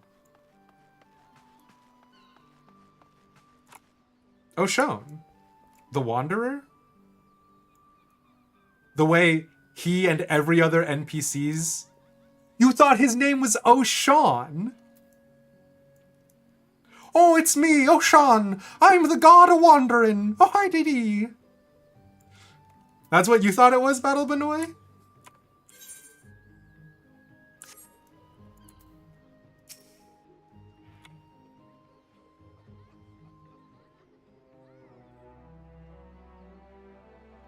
Sorry. I really came swinging at you there. That's not on you, Battle Benoy. I'm sorry. I don't know why I went so aggro. It's just, no, his name is Oshon. I'm sorry. I don't, like, the other thing is all of these words are made up. It's a fantasy setting. It could be Oshon. It could be Okay Sean. Or Akshan. Like, none of the names are real, right? Like, I'm sorry. There was something very funny to me about that. The problem is that Chat and I, back when we were doing Bozia, we used to get into fights all the time because I pronounce Bozia the way Merylweb pronounced Bozia, Bozia. But other characters are claimed to have been, because it's never been proven to me, are claimed to have pronounced it Bozia, right? So there's like a lot of like little bits and pieces where like maybe there is a voice actor who just did something and Squeenix was like, yeah, sure, okay. Like if you go back to A Realm Reborn, oh god, who was it? I think in A Realm Reborn, somebody pronounces Orionje's name Orionjir, right? Like, and so I pronounced it Orionjir all the way up until Shadowbringers. And then in Shadowbringers, there's one voice line where they're like, Orionje. And I'm like, what was the point? So they mispronounce Alphino's name. Absolutely. Yeah. Just call him Derek. Fair. Derek O'Shawn. Don't badmouth your guardian deity. Dernomad, I've got bad news. I kind of hate Derek. I'm sorry. Tataru's name pronunciation changed as well. Yeah, so like, again, I should not be as defensive as I am about pronunciations with me calling Bozia. I don't even remember how I pronounce it more anyways. My point is, live your best life, Battle Benoy. If O'Shawn's name is O'Shawn, then, you know, live your best life. Okay, sorry. By the gods, I had resolved to salve my soul with the sight of adorable creatures this year, and... Okay. And what should appear but the most charming of chocobo chicks? What's your name, little one, and what is that winsome outfit you're wearing?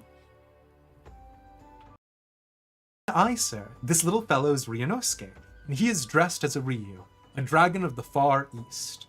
By thus attiring Eorzea's favorite beast of burden, we hope to create a symbol of friendship between our lands. Well now, that this adorable should harbor such symbols.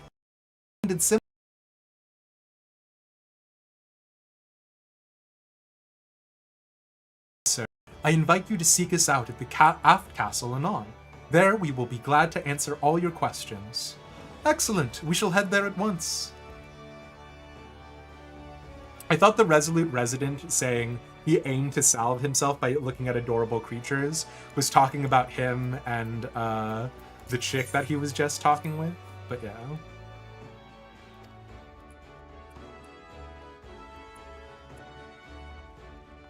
I thought he was Thancred 0.5.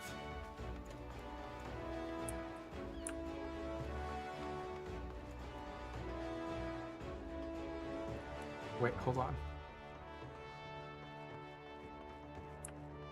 So each of the like towers inside of Limsa Lominsa used to be like a different different ship, which I think is always interesting because the Limsa is obviously a floating collection.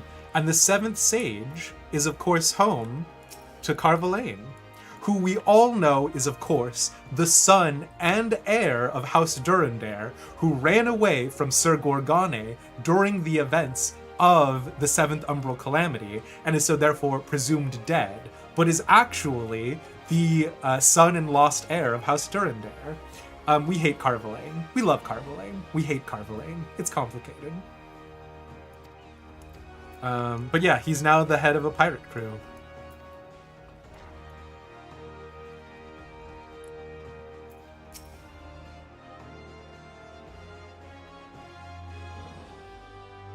Yes? How can I assist you and your curious...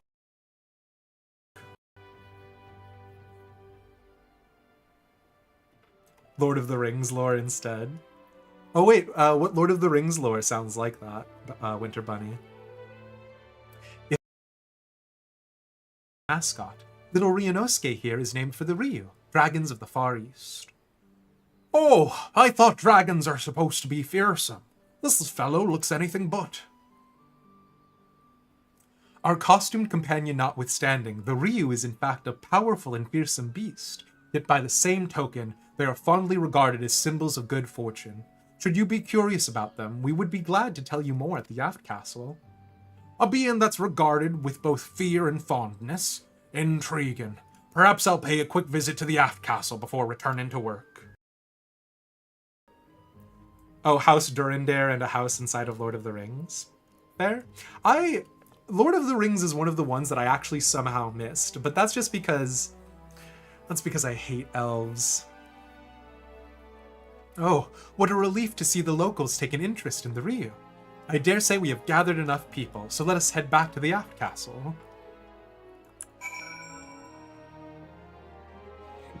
Excuse me. Oh, to Gridania with you. How dare you. We are going to do the tank role quests afterwards, which I have heard a lot about, so...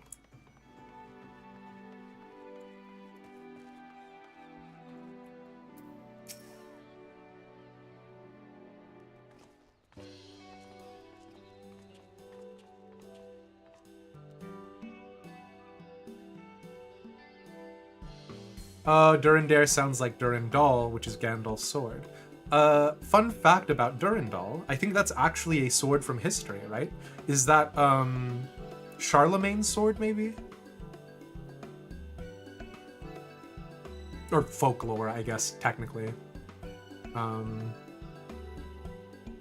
Oh, is Roland, Charlemagne's sword. Okay, fair enough. There's also a German word like that. Oh, Der Nomad. What's the German word? Yeah. Okay, sorry. Focusing back up. So, our Bugyo makes her triumphant return. You have done a tremendous job to pique the interest of so many.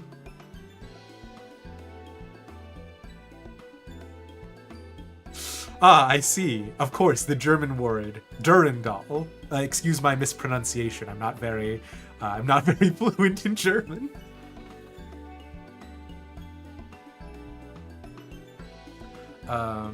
You are too kind, Mitsuke. None of this would have been possible without the adventurer and Ryanosuke's help.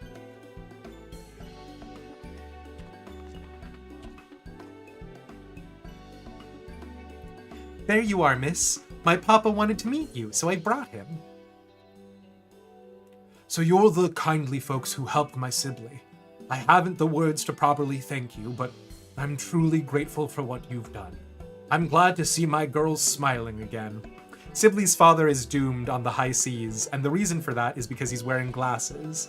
I don't want to cast aspersions about people who wear glasses, but listen, if you're worried about not being cut out for rocking and roiling on a ship, you want his vest. Yeah, this vest is new, isn't it? And his glasses.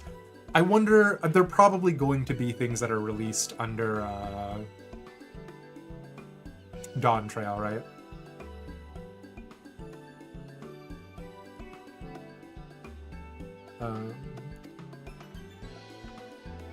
Pray do not mention it, sir. We too owe Sibley much and more. How fares the preparation for your journey, if I may ask? Very well, thank you. And with Sibley praying to the legendary Siryu for my safety, no matter how far I venture from home, I have no doubt that all will be well.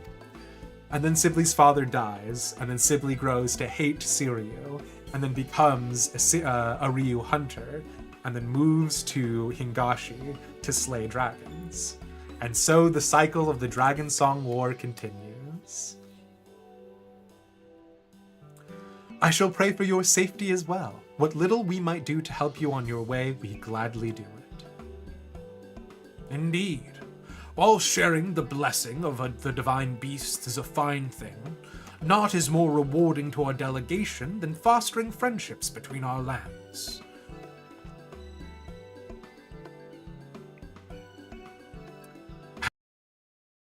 The help proper reward, yet I do not know what might be suitable.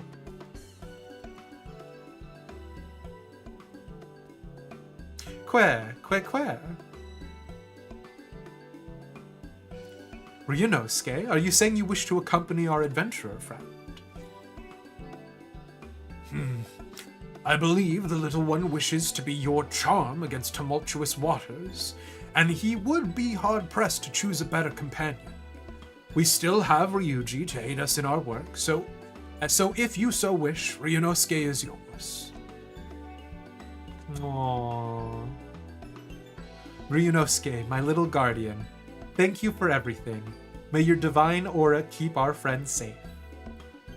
But he's like not actually a dragon, right? He's a chocobo in a little dragon costume, so he can't actually protect me. It's a... And may you and yours enjoy the rest of the Heaven's Turn season, my friend. Know that wherever the Ryu soars, good fortune shall be upon you. Okay, like, I mean... Okay. Yes, he can. Alright.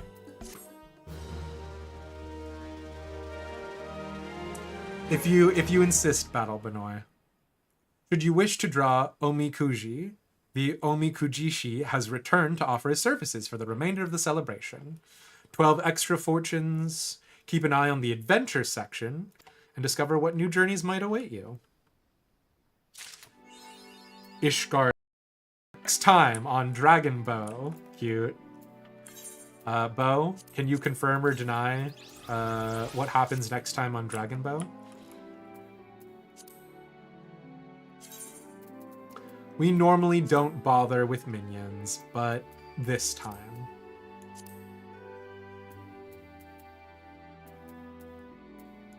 What happens next time on Dragon Ball Z?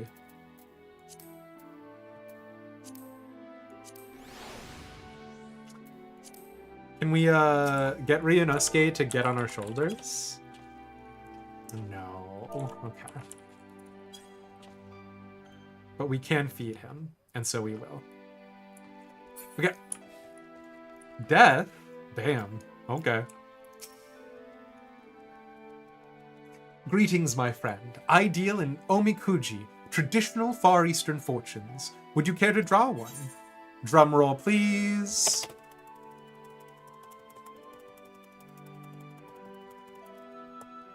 Draw Omikuji. You may draw as many as you like, but know that you must pay a fee of 100 gil per draw. Only good luck, please. Very good. I shall be happy to oblige. And if this is good luck, it's mine. If it's not good luck, it's Elish's.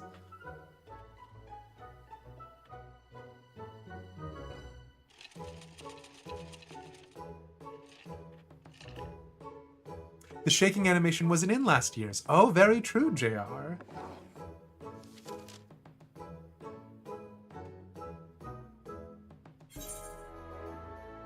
Great fortune, folks! I hate to tell it to you, I've always believed in fortune. Luck is real, and so is destiny. Definitely never have I once said that it's all fake. Great fortune! Thou shalt experience extraordinary fortune. Keep these words in future. Auspicious encounters await amidst the hustle and bustle of cities. Relationships. Star closer than thou knowest. Wow. Holy shit. Treasure maps, you say, yeah? Elish and Clary and the Good Fortune crowd? Hell yeah, hell yeah. Screenshot it? I will.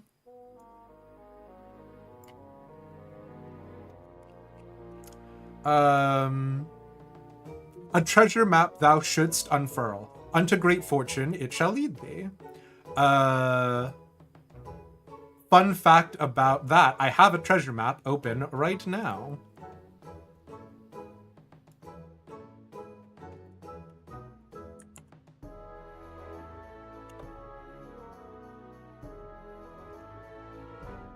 Screenshot it to come back to the end of the year and see what was right and what was wrong. Oh, that could be kind of cute. Hold on. Okay. Heaven's Turn Fortune. I think I had last year's somewhere, but I don't know where it is these days. A treasure map thou shouldst unfurl, unto great fortune it shall lead thee. Conflict. Look to thy comrades in arms, much have they to teach thee. Favor. Be kind like unto the lover, and thou shalt receive kindness in return. Chat, am I going to receive kindness if I'm nice to you guys?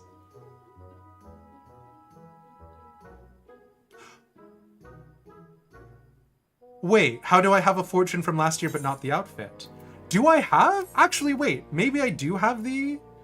Do I have the outfit? Huh, okay.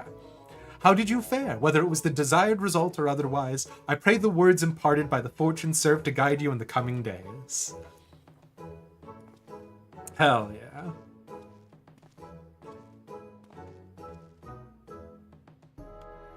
Let's go check the in-room super fast, because maybe I do have it, and I just missed... I thought I missed an event.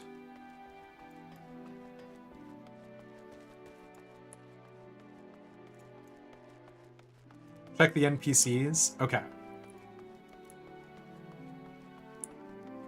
Oh, it's Boydafane. He's the guy who used to wear gold all the time. And Hidalena is the NPC who was with him, who had the Hidalena had the great fortune, who pulled a great fortune. So she thought she could go out and like immediately take on some monsters. And Boydafane went out and had great misfortune, and it was about each other. So yeah. Okay, you definitely have the outfit. No, but the thing is I did it on an alt, I'm pretty sure. So I'm pretty sure I've done it in the wrong place. Although Boydafoin and Hidalena are both reoccurring NPCs from other events. Boydafoin is also sometimes a feature during the adventures, during the summer event and stuff. But yeah. Ads soon. Yeah, okay. Actually, you know what? While the ads are running, I'm gonna go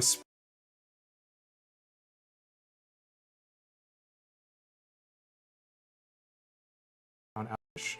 I'm pretty sure I accidentally missed it on him because I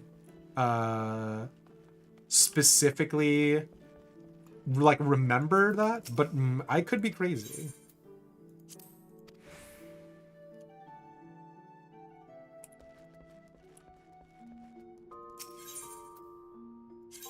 Wait, no, hold on.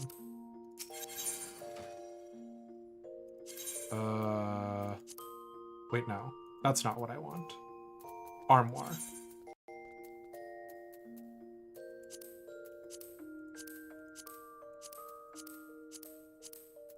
Oh, right, duh, because I'm in main hand. How do I just check the armoire directly?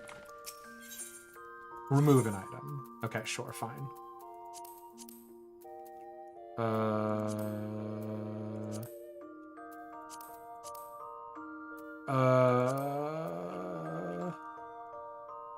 Oh, am I just an idiot? Wow, nope, I'm literally just an idiot. I've just been lying to you guys for 2 hours now. All right, fair enough. I would have sworn that I had missed it, but you know what? All right, there we go.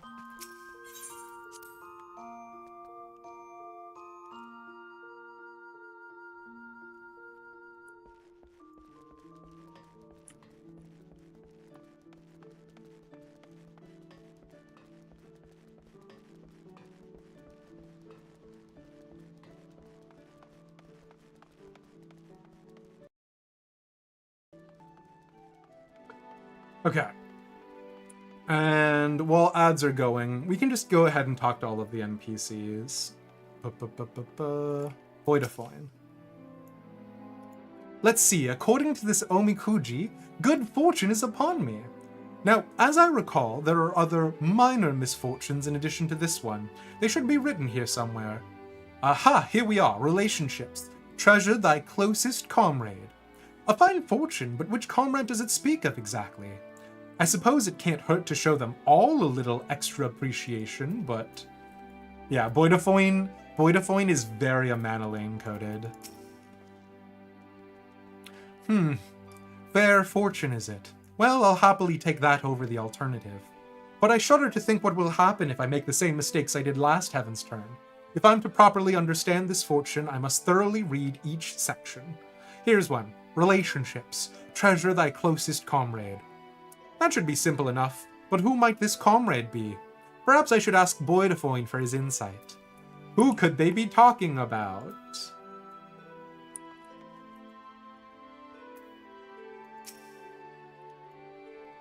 As Mochi Daikon, it is my duty to distribute festive rice cakes to our patrons, and our mochi stores can barely keep up with demand this Heaven's Turn. I take it your earnest endeavors are to thank for that, adventurer? Wait, but I want mochi! Hold on, you said that it's your job to give out mochi. Where's my mochi?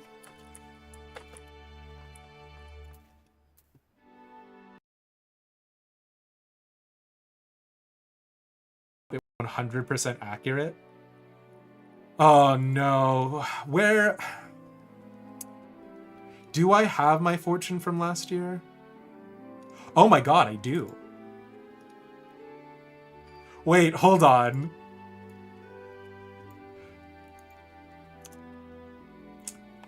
Okay.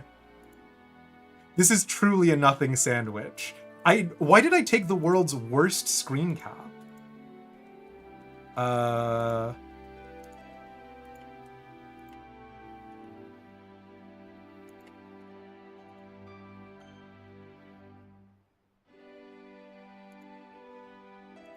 Fortune review time. Yeah, hold on.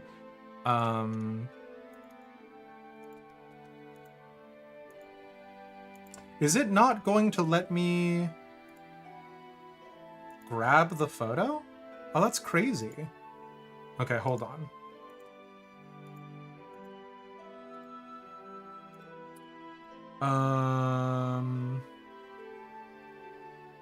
What else can I do? I guess I could open it in Paint and see if it lets me grab Paint.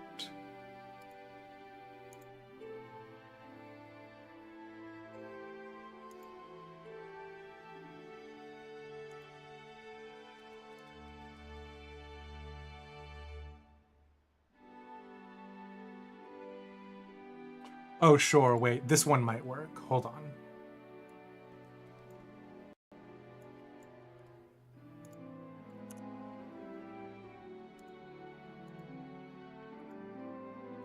Okay, here we go. I'm sure the text is completely illegible, but so apparently last year I also got great misfortune, or great fortune. Do not pay attention to how insane this like screen grab was. Why I didn't just screenshot it, I'll never tell you. Thou shalt experience extraordinary fortune. Keep these words of guidance in thy heart. Adventure, seek out sights thou hast yet to behold. I didn't do that, so... Did I do that? I guess I went back to California in places that I hadn't been for the wedding. The wedding was a lot of fun, but yeah. Relationships. Cast thy gaze upon bonds eternal, for therein lie great blessings.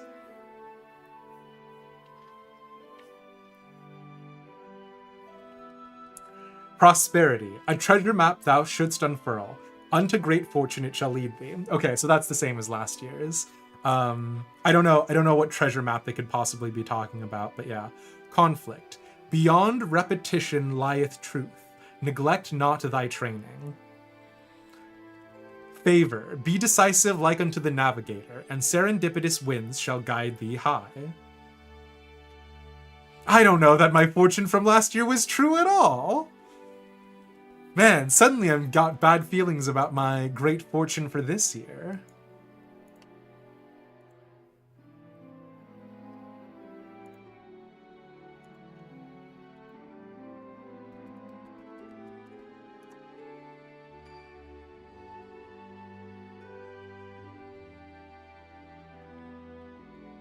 Okay. Just gotta take an even nicer screenshot this time. Fair enough? You're so lucky, Papa. I'll pray to Siriu and ask him to give you lots of good fortune, too. Well, what do you know? It says great fortune. That bodes well for my voyage. Hell yeah. No! Fuck off.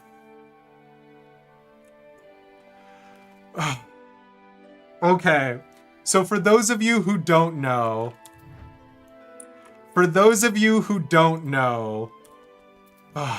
fuck off. I'm so angry. Okay, so for those of you who don't know, in Ishgard, there's a thing called the Azure Dragoon. The Azure Dragoon is the best of all of the like fighters and knights in Ishgard who bonds with the Eye of Nidhogg and becomes sort of Ishgard's primary defense against Nidhogg himself. The Azure Dragoon is no longer really a thing in Ishgard. One, because like when Estinian left, it was also at the end of the Dragonsong War, so there was never really a named next Azure Dragoon, although there is a next knight captain of the Azure Dragoon Order. So there has, in the time since, been the Azure Furred Rabbit in the Imperium, and he walks around and he talks about how secure everything is. And there's a lot of other NPCs in the Imperium who talk to him about stuff. Oh no, that's the Azure Elephant. Oh, is it the Azure Elephant? Okay, cool. Not a bun. Okay, thank you. Yes, the Azure Elephant is the one who has the sword. Okay, so I thought this was Eric in the Azure Elephant outfit again. So I don't know who the Azure Bun is. Thank you, JR. Okay, so maybe this won't be bullshit Ishgard slander, huh? Oh no! Of course, it's from the it's from the Four Lords. It's from the Tataru tales. The Tataru, even further adventures with Tataru. That's not it. Money making schemes with Tataru, not that one. The side quests where you just like go back and you do things with people again. Okay, so I was wrong. Thank you, JR. This is literally Tataru's Grand Adventure. Thank you, Harley. This is literally Seiryu as he appeared during the Tataru's Grand Adventure, and all of that jazz. Byakko also showed up the same way for the Year of the Tiger a couple of years ago. Hell yeah.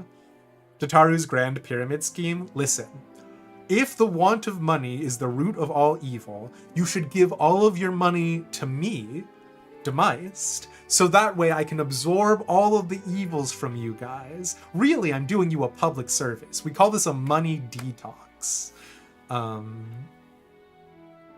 Okay. Serio. Winter Bun. Do not do a money detox with me. It's a bit. I appreciate it. Thank you. I'm a Lala though. I must be evil. If Uldaz taught me anything, Lalas have the most money. Money root sounds like a delicious potion ingredient. Ah yes, and here we have the money root, named this way because it tastes good, and so everyone buys it, and you can make a lot of money off of it. Demeist money primal. God, that's why I'm so weak right now. I have so little money. Hey, Marin. Okay, sorry. Celebration was to be held here in honor of me and mine. I wished to gaze upon its splendor with mine own eyes. Byakko insisted I don this questionable attire, though he assured me it would conceal my identity from unsuspecting mortals. A descendant of the maiden I spoke. Most intriguing. At the time, my intentions were not as benevolent as she believed. Whisking her away was but a means to appease my misguided worshippers, and yet, that her tale should endure this long is a testament to her gratitude. Perhaps I should give my regards to this Baguio of which you speak. No, JR! Hell yeah. Okay. Okay, none of these are NPCs specifically for the event. These two. Gotta head out to tabletop. We'll catch you around, Ender Friend. Suzaku in the chicken suit. And what was it where Suzaku the con artist was like, "That's right, I am a child of Tenzen and Suzaku," and Suzaku's like, "Yeah, actually, maybe he's not that bad." Truly, how lost in the like dere sauce do you have to be for that to be the thing that ties you over?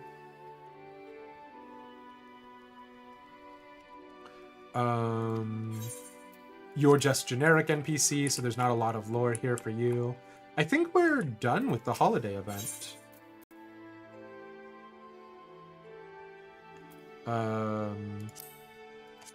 Do I have these already?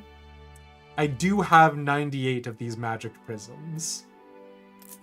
So 99 more won't hurt.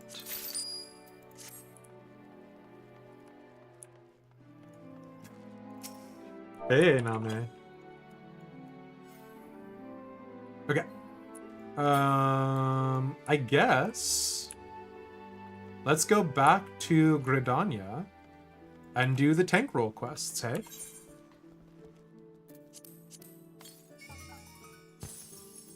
Cute. Does 14 do anything for the Lunar New Year?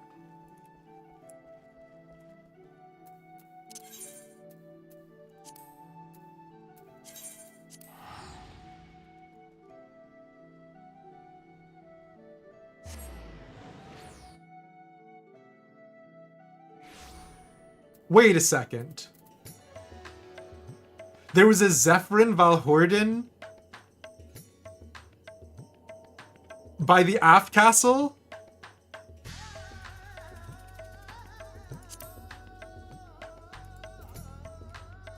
Wait, hold on. Harley? Harley? Wait, okay, hold on. It's not you? Okay, I thought it was you. If it was you, I was gonna go and give you an invite to the FC and also scream at you. But I 100% thought it was you, yeah. Alright.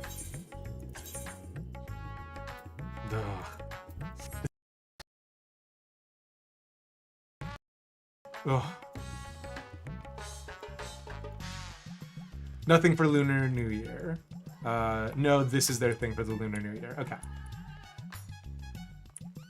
You're not paying to DC transfer to NA. You don't have the cash monies. Very fair. People who DC transfer, hats off to you.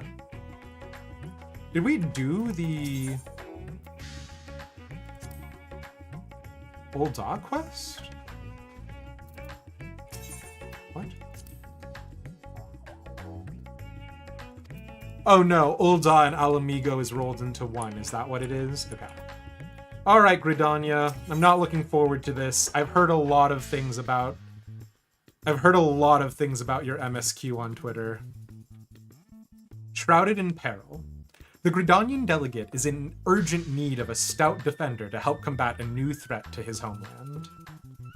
And hey, Summer, it's good to see you. Although I have to admit, the Gridania Grand Company armor sets are some of my favorite. Twin Captain's Sword or whatever is very cute. I have come on behalf of the Twin Adders to enlist the aid of accomplished fighters. The small folk cower in their homes for fear of an unprecedented threat to the Twelveswood. A blasphemy. Well then why don't the elementals deal with the blasphemy? It strikes quickly and with deadly precision before returning to means to track it, much less slay it. Several brave souls search for it even now, but their chances would improve greatly if they had a stout protector by their side. Judging by your reputation, I dare say you're precisely the man we seek. What say you? Will you serve as the shield that stands between Gridania and certain doom? Protecting the realm is what I do. Or it's not me, warrior of light Elish Demise. I will take that as an enthusiastic yes. Make haste to the Adder's Nest and report to my superior. All Gridania shall pray for your success.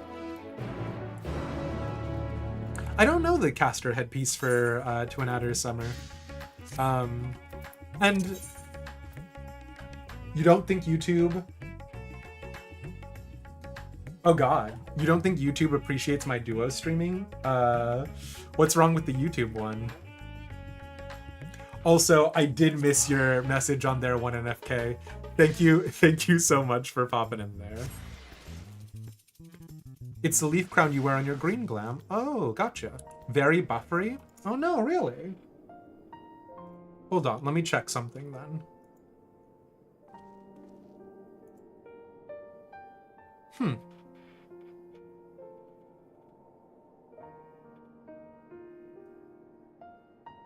It looks okay on my side. Oh, you know what it is? The YouTube stream is probably going out at 1080p because I adjusted the Twitch settings to 1080p. 1NFK, thank you so much for pointing that out. I appreciate it. And also, it's good to see you. How was Frontlines? I need to adjust YouTube simulcast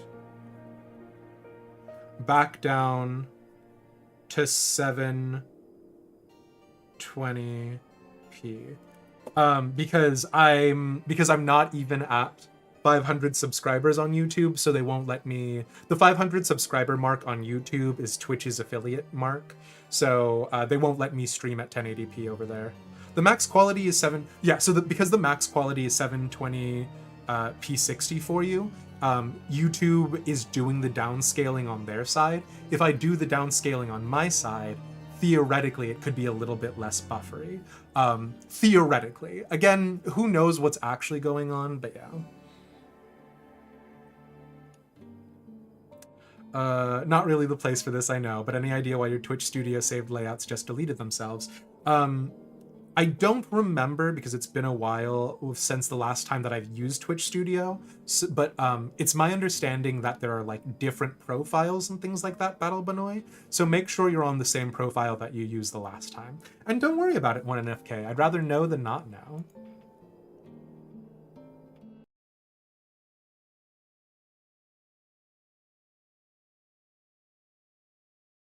Certain on that, Battle Benoy, but I believe that is the case.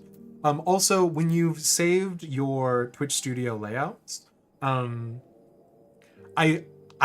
think there is a thing with regards to, like, there's a specific icon when it's saving. Again, it is in my opinion the easiest introduction to streaming the Twitch Studio, but I use OBS nowadays, in part because while OBS is a pain in the butt, I just have more control over stuff with OBS. Well, while I'm here, we're pretty much loaded up on FC buffs. Oh wait, we actually haven't activated today's. There are people who are raiding, but they went over to whatchamacallit?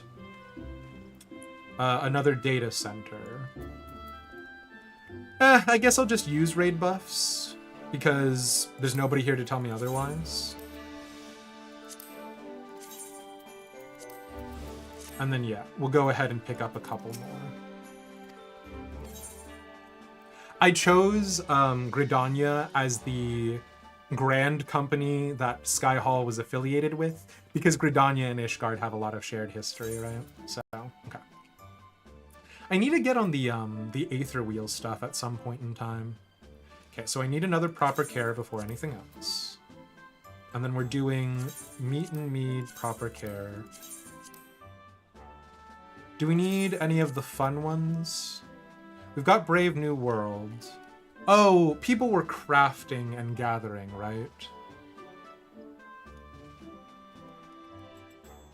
There's an XP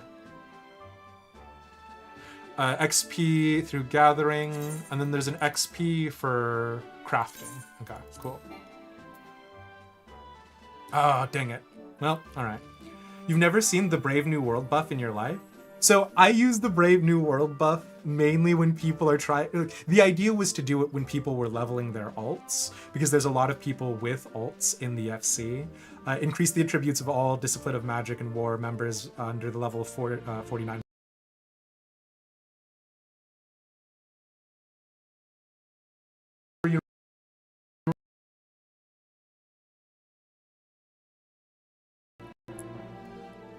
Okay. Now we need to talk to the Blasphemy Huntsmaster. And not be Captain Distracto.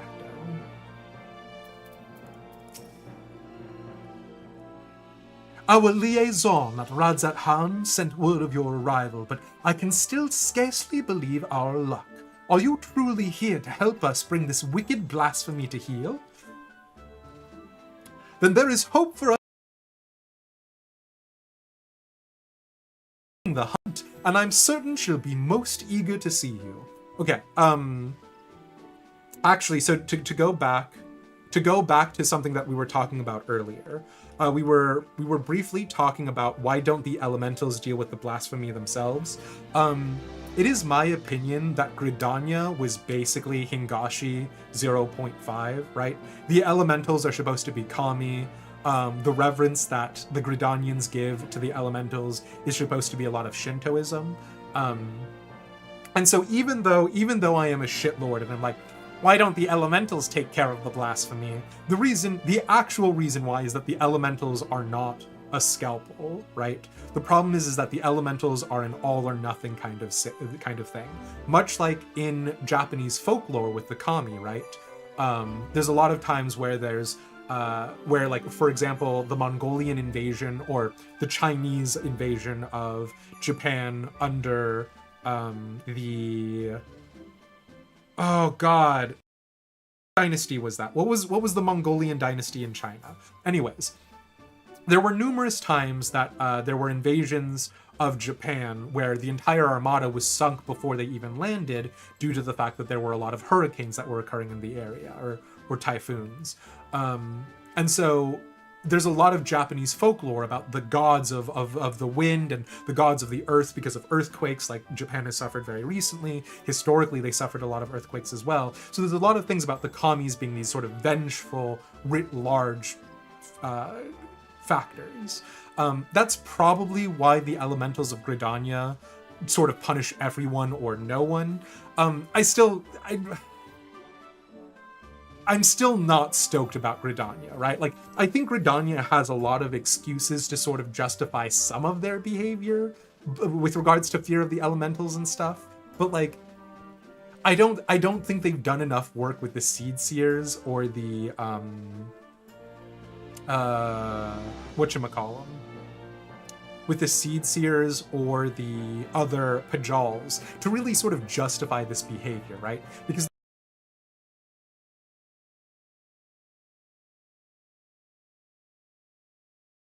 and like none of the Pajals are humanist enough to sort of justify the caste system that exists.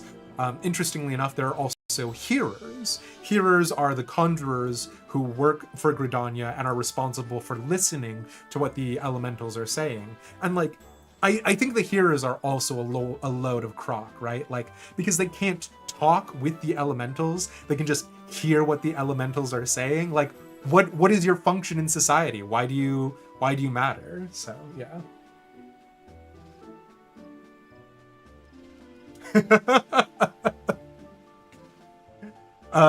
Pixie, the YouTube is fun. Thanks. Pixie says, so if we come here, we can say anything we want about Demeist, and he won't notice for ages. You win. You win this round, Pixie. I do actually have YouTube pulled up on one of my other tabs, but you know, fair enough. YouTube's analytics are not happy about the way that like live streams work, so there's a whole bunch of stuff, but yeah. Okay. What do you mean, Ishgardian blowhard, Harley? How dare you? All right, we're focusing up. We're focusing up.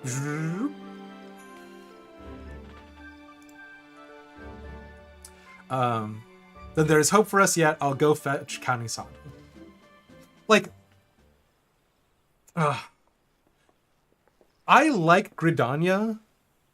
The thing is that I prefer the architecture of Limsa Lominsa. I like sort of the turrets and castles and stuff like that. But Gridania is like, if we were back when Final Fantasy XIV just launched, I would probably be a Gridanian, right? Gridania is like, is as problematic as Ishgard, if not a little bit more in varying ways. So, yeah.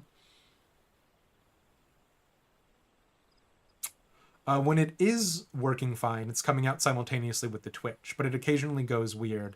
Looks kind of like the effect you get with a strobe light.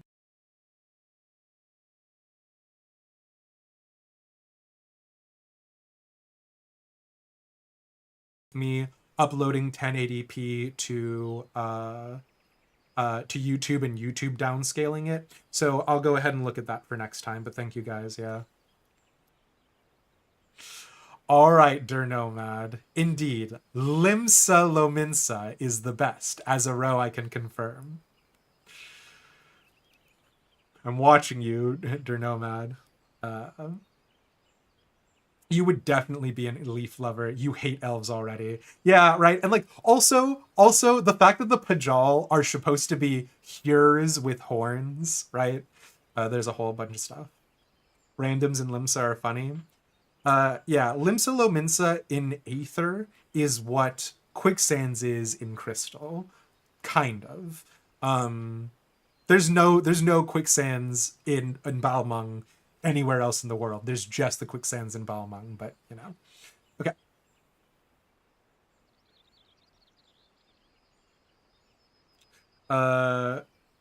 Okay, Dernomad, I had a German godfather who like used to like raise me when I was growing up. So the only thing that I know how to say is like, and I'm sure I'm butchering this. Hast du gut geschlafen? Is that anything? Can you confirm, deny? And then I'll confirm or deny your Sugoi dessert. Yeah, Quicksands in Balmung. Okay. So Quicksands in Balmung is very icky, right? It is like when you walk around in there, your feet stick to the ground because it's that kind of place. But also I do like going there sometimes. Once in a while. It's a trip to the zoo. And if you're incredibly lucky,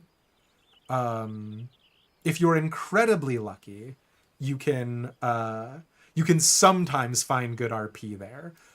9 times out of 10 would not do RP in the Quicksands at Balmung, but on rare occasions you can find something. So yeah. Limsa on EU is always a den of iniquity. Really? Oh, yeah. I'm not gonna go into the whole Balmung stuff, but yeah.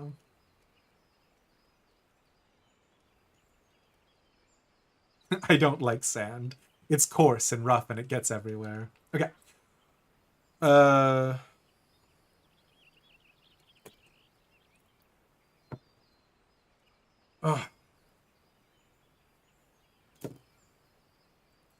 Man of culture. I live to serve the people, Dernomad. Okay, sorry, focusing up.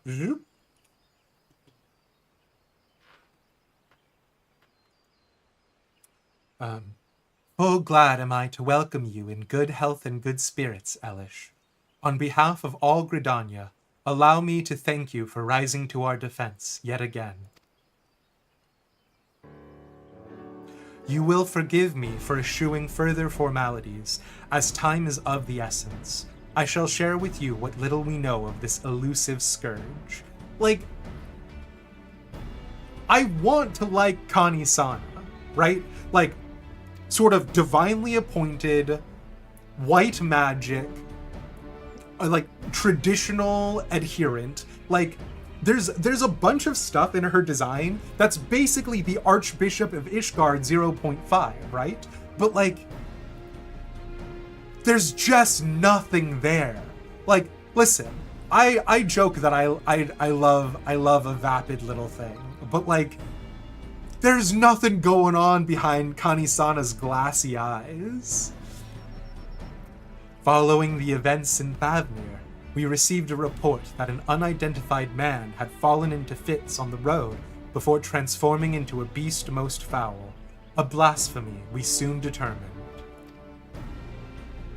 Eyewitnesses to subsequent attacks spoke of patterns on its skin reminiscent of heavy chains, and thus have we named it Gleipnir, for the creature of legend. Gleipnir? Sleipnir is a legendary horse. And I only know about Sleipnir because of Aldnoah Zero. Who's Gleipnir? It emerges from without destruction and tragedy to those unfortunate enough to be near. Ere we can respond, it retreats into hiding, leaving no trace for us to follow. The elementals cry out for us to rid the forest of this wicked presence, yet even if we tracked it to its lair, I fear besting the beast would be no simple matter. I'll understand when I see it, fair enough. Connie is like the epitome of what you're afraid a character of your mind would be like. Like, oh god, no character, just boring. She's a little Mary Sue, right? She's like, she's Hyur, but she's got extra things going on. She's like, she was born a normal girl, but she's capable of powerful magics and is one of the only people who can talk to the elementals. There's a little Mary Sue energy on her, right? You know, I actually played a Pajal for a while. Okay, but I can guarantee you, Summer, this is not me trying to be a dick.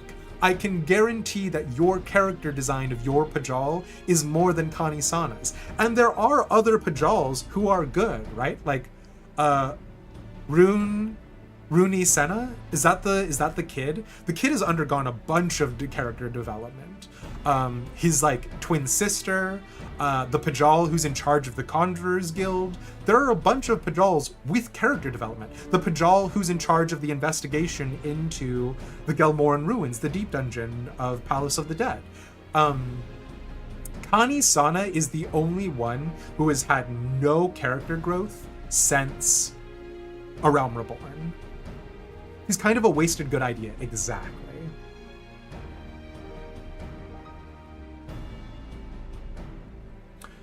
Is often just a way to say she's got the same kind of backstory as a male protagonist.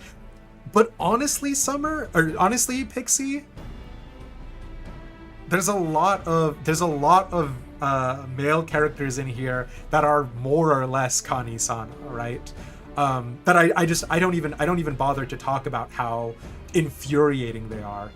Who's the Rogadin from the Paladin quest lines? Like he just shows up and he's the best and noblest paladin ever.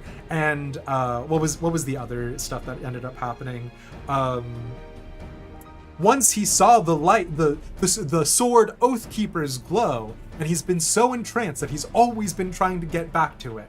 And like of the Sultan Sworn, he's garbage tier. Like the whole thing is that he worked hard and he became a good and noble knight. Like the Paladin quest lines in this are also equally insane. But the problem is that Merylweb got great character development. Nanamo El Namo got great character development. Kani-sana is the only one who just is there. Midlander hears sachet like sissies, and also you hate playing white mage. I kind of like Midlander hears. Obviously we're talking femme here because the male run does not sachet, but I get what you mean, Summer. I love white mage. Of the healers, white mage is the only one I understand. Gleipnir is the binding that holds the mighty wolf Fenrir. Interesting. Oh, very cool. I love that. You love them in concept, yeah. If a male character had the same backstory, nobody would mention it. I know is Gridania in here, Pixie. I don't know that that's true.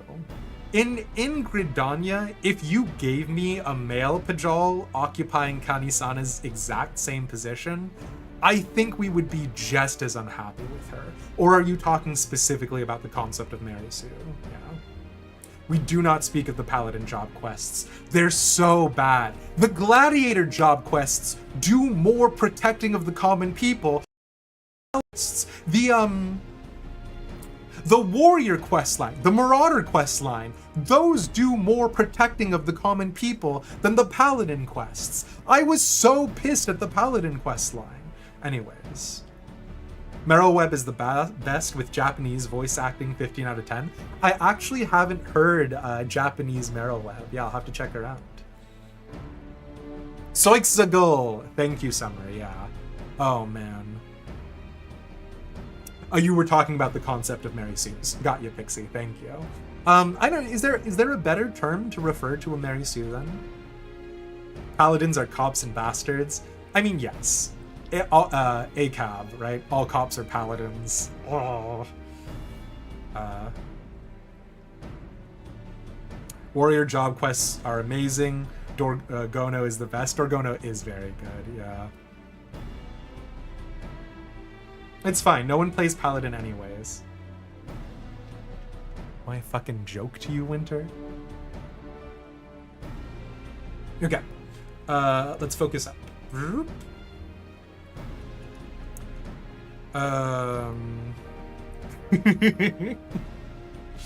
Okay. Sorry. I'm focusing. I'm here.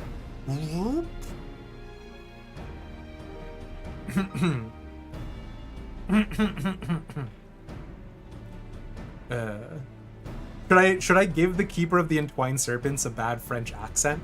What's really funny about the Keeper of the Entwined Serpents is he's been here for a really long time. He still hasn't gotten a name. Also, fun fact, the outfit that he's wearing is the Alpine War Jacket, which is one of the only glam pieces in A Realm Reborn, like one of the war glam pieces that does not come as a part of a larger set. The Keeper gets some good lore in this quest, still no name though. My boy!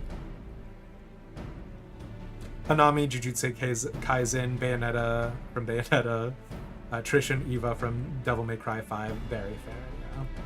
Okay. All examples of that sort of stuff.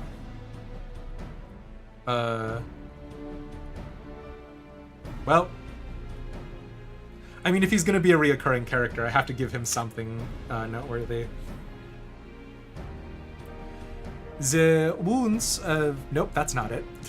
that was closer to me doing something else. Nope. I give up. I am immediately backtracking on me trying to give him a fun voice. God, I used to do a really terrible French accent for one of the characters that I was doing in a TTRPG.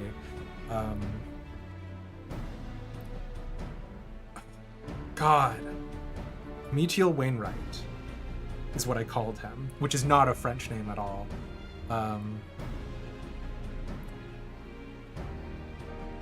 Wounds of... Nope, that's just me doing it. How do French people pronounce the?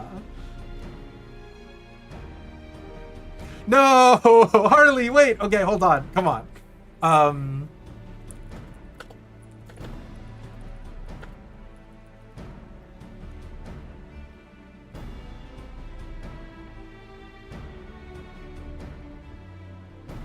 It's not the.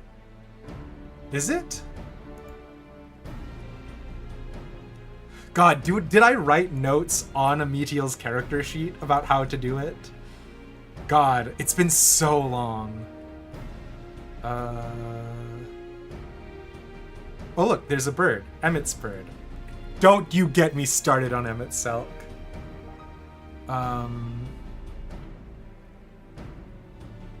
Zay.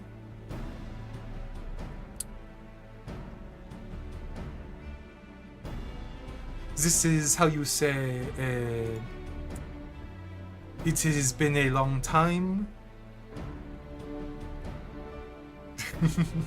It has been a long time since I've tried to do an accent. No, we are not talking about Emmett Selk. They're Nomad? We don't talk about Emmett Selk on this channel. Anyone who claims otherwise is a liar. The wounds of Gleipnir's victims are tainted by corruption.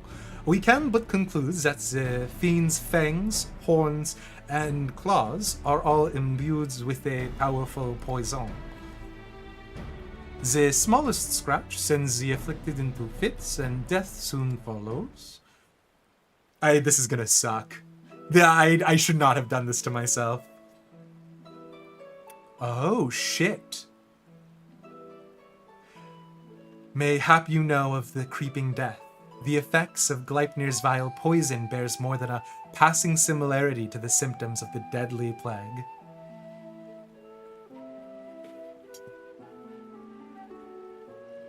Creeping death is not the poison. Creeping death is not the poison that was going around that was going to kill everybody's aether. That was something different, right? That was called Black Rose or something.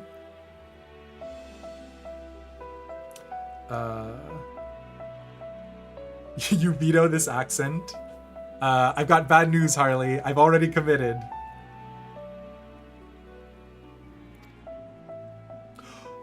Oh no! Wait, is creeping death related to the green fever or whatever it was called? It swept through the Twelveswood many years ago. The sick found their skin covered in chain-like patterns and spent their final moments in excruciating pain.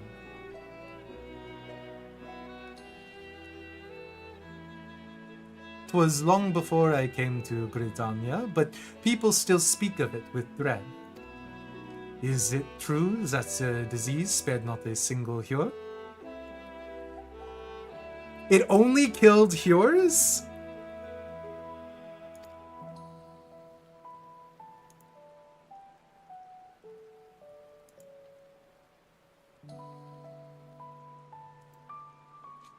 Very nearly, yes. Before the remainder were taken, we were able to devise a cure from the Glimshroom. Slow though it was, the scars of this tragedy could then begin to heal. I know that the Wood Whalers wear wooden masks to stop the Green Wrath. The Green Wrath was a thing that was featured in 1.0. Basically, if you like lit fires in the Twelveswood, or you cut down a tree without permission, or things of that sort of nature, the elementals would start to inflict upon you something called Green Wrath. And once you accumulated enough Green Wrath, you turned into not a Spriggan, because Spriggans are real, right?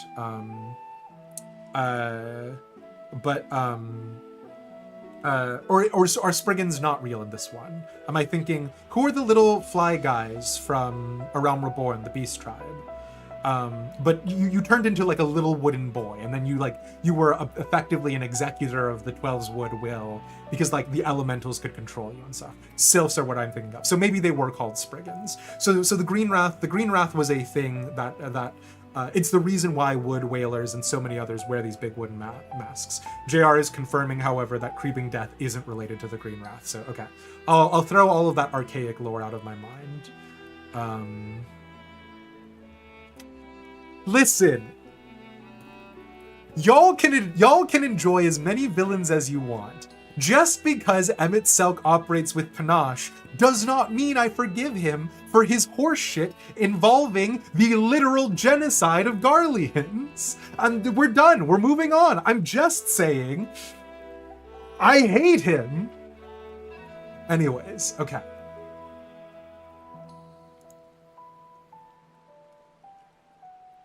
And no, I do not share similarities with Emmett Selk.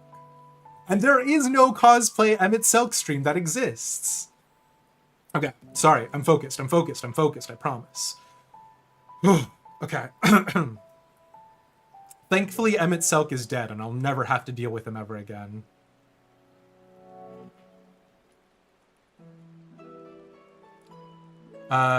Slow though it was, scars of this tragedy could then begin to heal. Gleipnir threatens to reopen old wounds, I fear.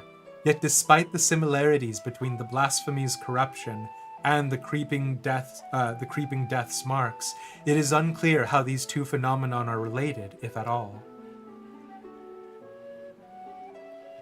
Can anyone tell me what the Keeper of the Twin Adders fit is?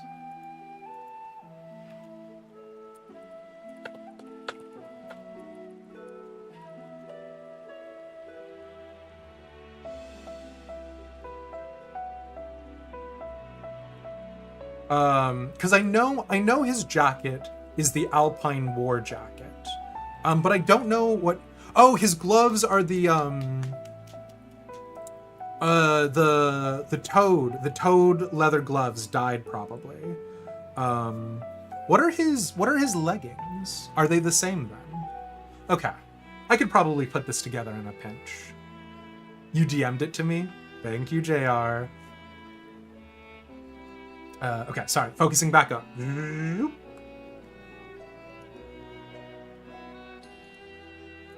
Both Conjury and White Magic have failed to abate the poison's spread. To confront Gleipnir now would place our soldiers at risk of grievous injury. Forgive me, Elder Seedseer, but this appears to be urgent.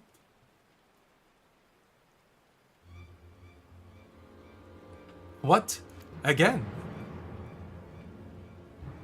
Gleipnir has struck once more in the North Shroud. The whalers came too late to seize the beast themselves, but the man it attacked yet lives. They are bringing him to Falgord Float as we speak. Then we must meet them there. Will you accompany us, Elish? Aethelmere should be able to appraise us of the details upon our arrival.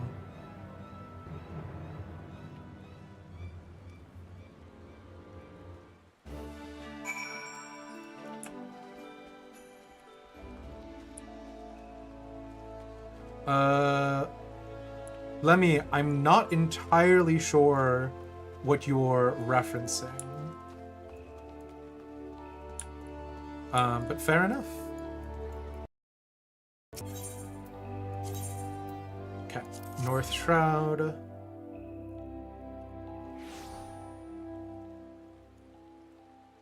Same, to be honest. I mean, I recognize Halatali Yellow, but yeah. Monster Hunter stream win, you know you want to. Fun fact, Kuroneko, we're doing a Monster Hunter World stream next Thursday. So we'll be seeing what it looks like.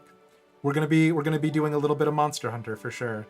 And this is courtesy of Atlin, who gifted us the game. Fun fact about Falgird Float, by the way. And I'm sure we're going to be literally going into here now. It is one of the few Gridanian settlements that has a specific Order of the Twin Adders outpost. And you actually talk to Aethelmire when you're in here on the hunt for Asians. There's a bunch of gatherers who are drinking in the bar near here. And you're on the, you're basically, there's somebody in a mask who has been luring beautiful young women to their death. And that's what kicks off the Hawk Manor incident, because House Detancourt, their scion is the lady at the end of Hawk Manor, who is the Void Scent and all of that jazz. Wow, I'm really pulling deep from my lore stores in there. I'm sure I've gotten something wrong, but yeah.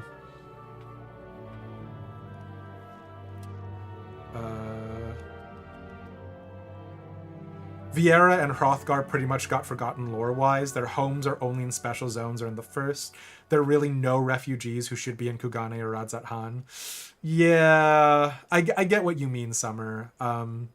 I feel like Bozia was supposed to be more. You know what I mean? Like, it is weird that the Bozian Southern Front is just perpetually in a state of war. And obviously it's time locked, right? So all of the events that happened there have been resolved. But Legatus Van Galbrandt and a bunch of other characters, it really felt like they were supposed to be more. Maybe even they were supposed to be a part of Endwalker. And when Galbrandt just gets killed off screen, basically, it's like, okay, like this was a lot of setup for nothing. So yeah.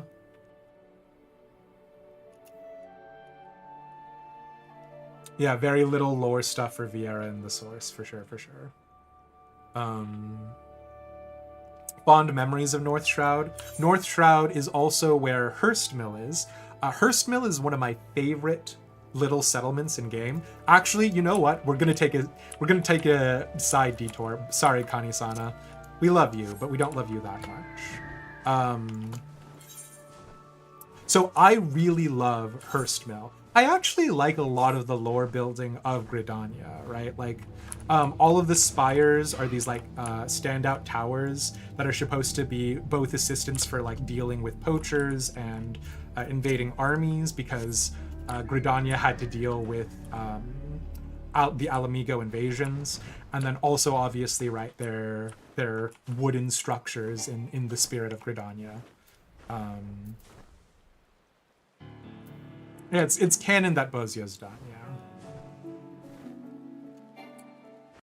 We've not seen the end of the Garlean split off and basically went rogue. Van Galbrandt went rogue against the state. It's true. Sightseeing contingent I talked about. Go places, sketch things. Oh, I don't know if there are people inside of the FC who'd be willing to do that, but it's a lot of fun, yeah. Finish ARR Paladin Relic win? Fuck, what, or pardon my language. Heck. Which book am I on? I'm on the Book of Skyfall 2. I want to get Excalibur, but I don't want it that bad. Okay. Okay, so Hurstmill is one of my favorite settlements. It's got such good lore building. So Hurstmill is famous because it is the place where Moitan beans are manufactured mostly, and there's who are living their lives in here. There's a fate that goes into it. I love all of the fates that go into the other settlements, and there is. I don't remember which building they're in. There is one of my favorite interactions that's talking about the consequences of the hearers and how sort of ineffectual as they are as sort of point men. I think it's up here maybe. Yeah, okay. So this guy's like, is there naught you can do to help, right? And so basically he's talking to Herluin, who is one of the hearers, one of the conjurers appointed by the Pajals, responsible of sort of keeping watch over Hurstmill.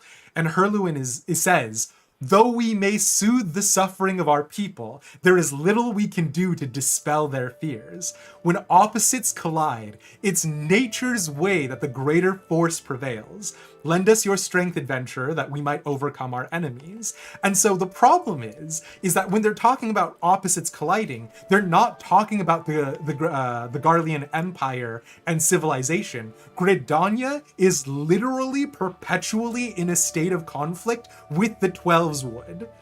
And so because the elementals threaten to kill all of Gridania and all of the people living in perpetuals are like, sucks to suck, Gridanians, sorry, but we have to listen to the elementals. And it's such horseshit, but it's such good storytelling for what's going on in Gridania, right? Like, anyways. And also, yeah, it's where the A Realm Reborn relic stuff happens. Hurstmill and Gold Bazaar are two of the most interesting settlements in the entirety of A Realm Reborn, in my opinion.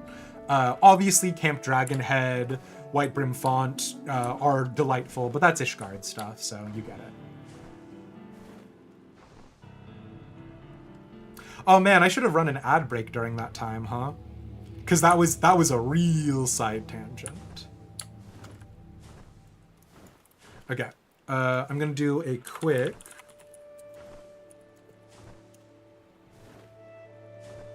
ad break. So if you aren't subbed, obviously you're seeing ads right now, but yeah, you can have a tangent as a treat. A treat tangent? Okay, well, if we are doing a treat tangent, then let me talk very quickly about Soulkin, because Soulkin are some of my favorite lore inside of Final Fantasy XIV, because they're so weird. So inside of North Shroud, you get to see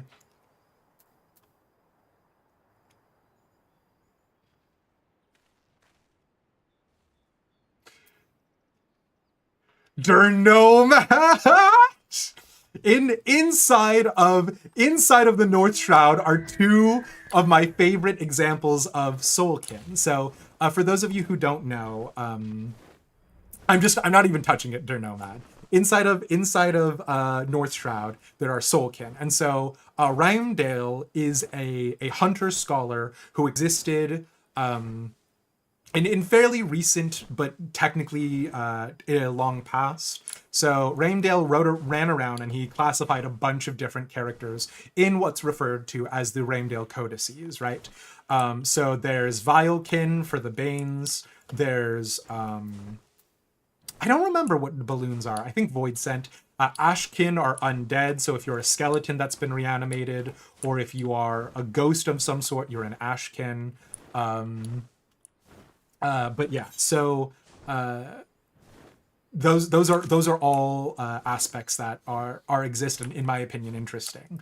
Canonically, Ashkin and Void Scent oftentimes share some similarities, but one of the most interesting kinds are Soulkin. So Soulkin specifically refer to things like golems, or I don't know where we can find them. I think they're here. Or Doulahans. Doulahans and golems are both examples of Soulkin, which have been suffused with aether, and they've been suffused with enough aether that they become alive. Soulkin actually have really interesting lore similarities to primals, because if you stop and think about it, right, you take some inanimate thing, which is,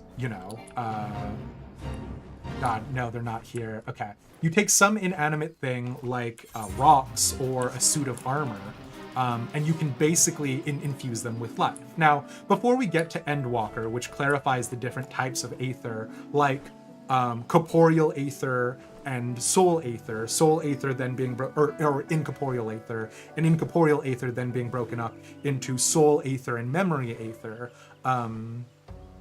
We were of the opinion that aether was all one type, but conceptually, in that case, are mammoths Soulkin.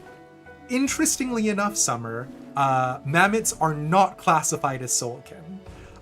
Mammoths, as they exist as of right now, I believe, are basically just some sort of Magitech phenomenon. And you might be asking, what's the difference between Magitech and Soulkin?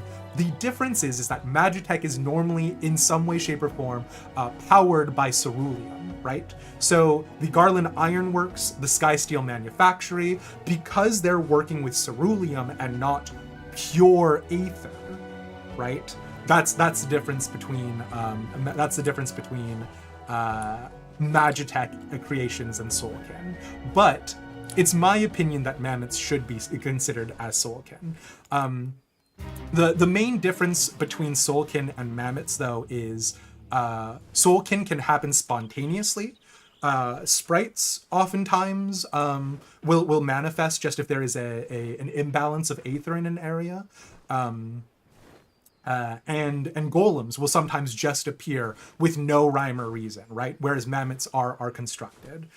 Do mammoths lahi? They will if they're programmed to. All right, sorry. So that's my side tangent. I got free. That's why there are no sprites in Eureka. Oh, that's why there are so many sprites in Eureka. Gotcha. Interesting. Yeah. All right, that was my one free tangent. We're over. We're actually going back to Rolequests. Word of the attack has yet to spread among the populace. They remain calm for now. We cannot say for certain Gleipnir has quit this place, so stay on your guard. I really hate them making us hang out with Kani-sana. There's so many more Pajals that we could actually hang out with. Elder Seedseer, you honor us with your presence. I cannot thank you enough for coming all this way. Given the dire circumstances, I would not leave this to another. Where is the wounded man?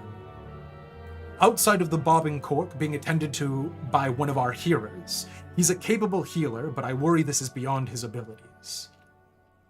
I shall do all in my power to aid him. I, in turn, may have need of assistance as well. I ask that you stay close, both of you. I just feel... I don't know. Like, I feel like I would like Kani-sana more if they gave us, like, anything. Like, if Kani-sana was a chocolate freak.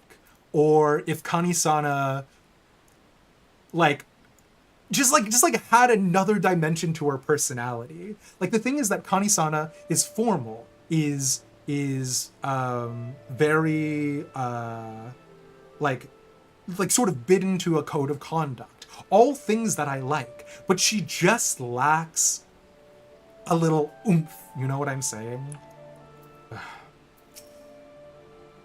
She is a character. You know what sucks is that I think I do agree with you now, Harley. I still think the Vanu Vanu are fine, but the problem with the Vanu Vanu and the Gnath, or the Vath, the Nath, is that both of those tribes were made clearly just to fill a hole.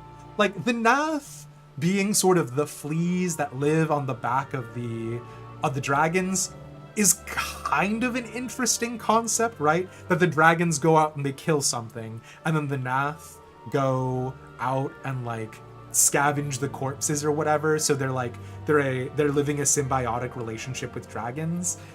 Sure, fine. But, like, the Nath thing with the hive mind is fine, but the problem is that the Nath only exist in this one spot. If the Nath were, like, if they really committed to doing it sort of as, like, a sort of Zerg thing, right? I would be way more into it. But because it's just isolated into this one zone, into this one map, I'm like, cool, bug people. So yeah.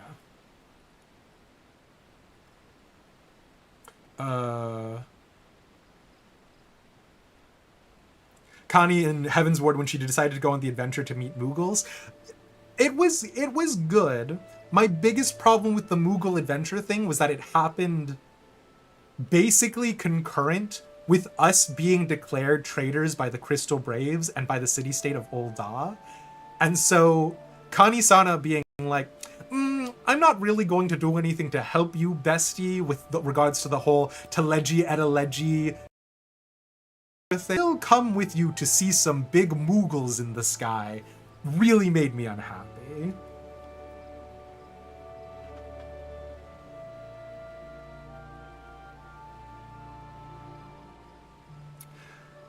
Yeah, the Vanu Vanu and Heaven's Ward are basically the Avatar, like, cinematic experience in a tribe in game, right? Like, there's a lot of, like, really sort of allusions to sort of tribal lifestyles and symbolisms. Like, their whole thing about living on the islands and venerating the lands are a little bit like, I don't know. Like, I like the Vanu Vanu. I don't think they did enough with them, for sure. Attack of the Clones Nath win. If they did something like that, that would be cool. But they didn't, yeah. She's like, well, I'm in charge of Gridania, but screw it. I want to go meet new Moogles. It's true. Alright. Kana has a thing for Moogles. If we can confirm deny that by the end of the Rolequests, that'll be another point in the very small scatter plot of her personality.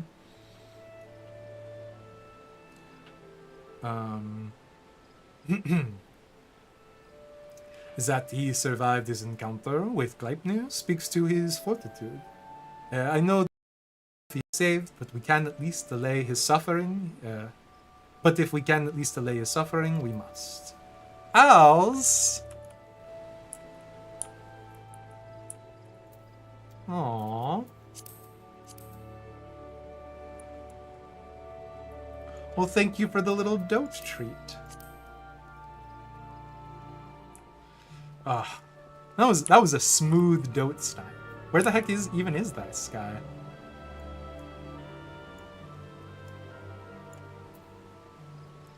Vanu Vanu is not Waku Waku.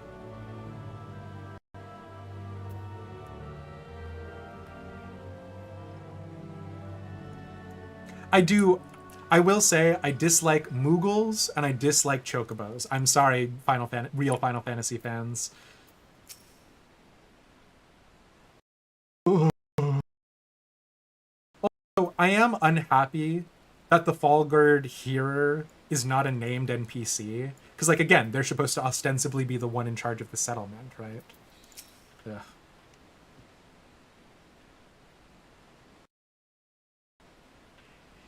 He clings to life, albeit barely. We must try to ease his pain. He's a hardy soul, but I'm utterly at a loss. While I manage to heal his wounds, the poison lingers. I fear the worst is yet to come. When I this is indeed the creeping death. Do not lose heart. I shall spare no effort. Rest for now. We may have need of your talents again ere long.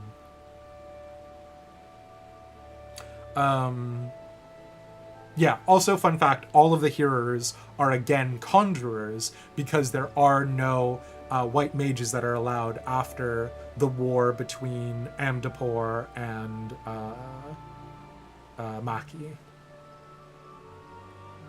Chigos, man, Chigos! A bloody swarm of them! That came from the East Gate. Chigos are known as carriers of the creeping death. The villagers are on edge. If they think the Vilekin harbingers of another plague, they might panic. Pray see to the Chigos. I shall remain here with the victims. Yeah, no black mages for the same reason, for what it's worth.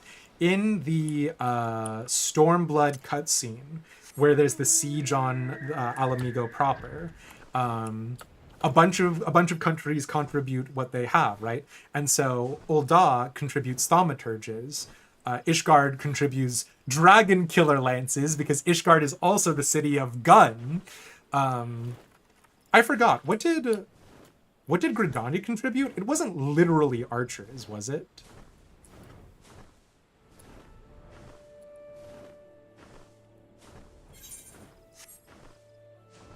Ah, the Mage War. Yeah.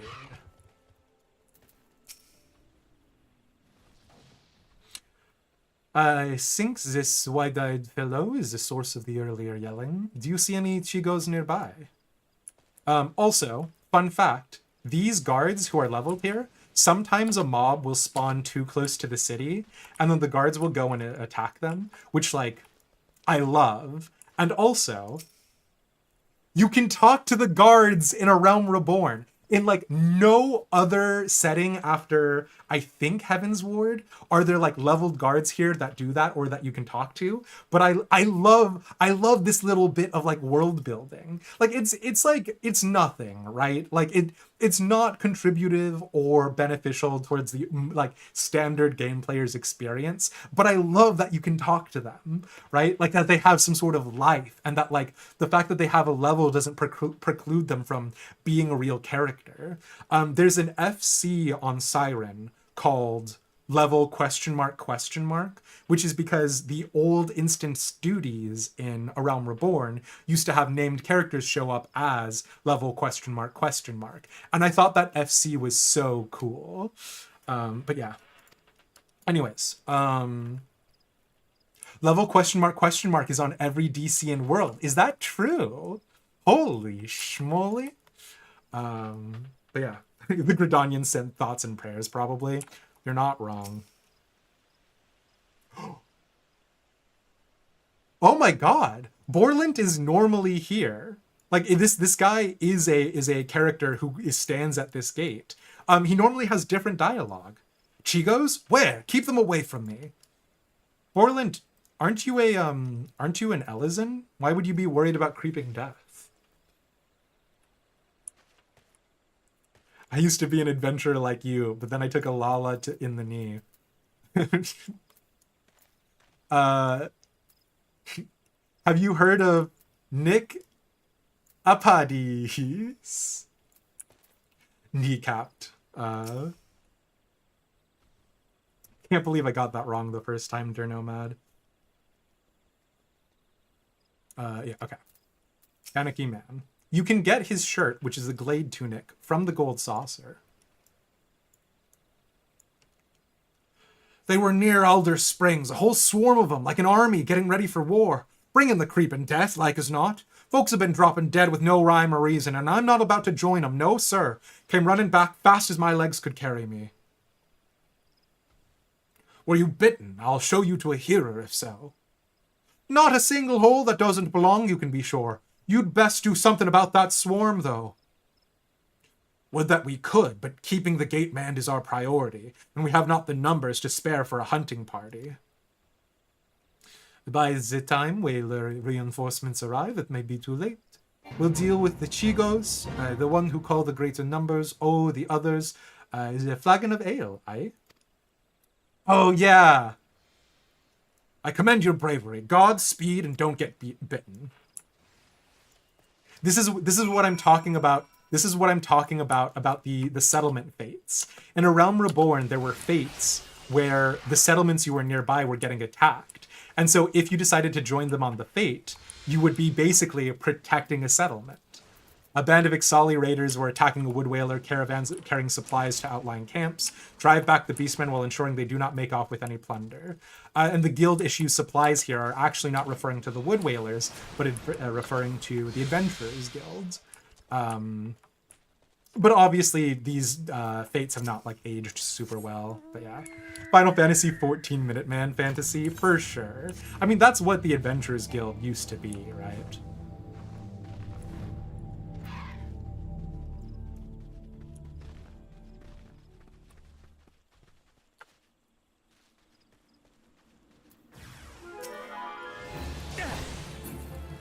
Oh wait, are these guys like massive wimps? We see Chigos in oh no, they're not. Okay, so they do actually take some damage. We see them in the Dravanian Forelands as well. They're supposedly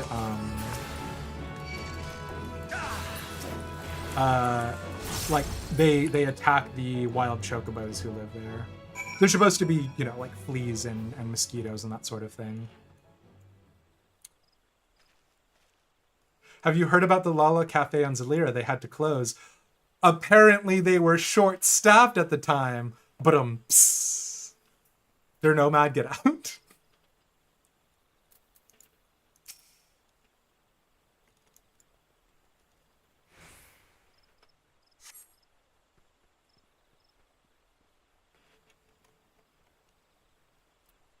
Oh. So again, Hearst Mill, we know, is the place where they grind Moitan beans.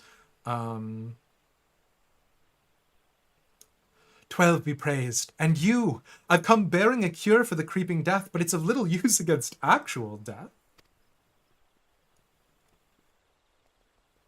Aye, that's why I've come. I'd heard tell of a man suffering from uncommon pains at Fallgird Float. Sensed an opportunity for philanthropy. And a touch of profit, I'll admit. But if what you say is true, his condition demands much swifter pair of feet than mine. Could you bring the medicine to him in my stead? No need for payment this time, of course. Motherfucker out here like the American healthcare system. Oh, you don't need to pay for the medicine for saving my life. This time. You saved my life, and one good turn deserves another. I only hope the cure works as well as purported. As for me, I'll be on my way, and give any vilekin I spy a wide berth.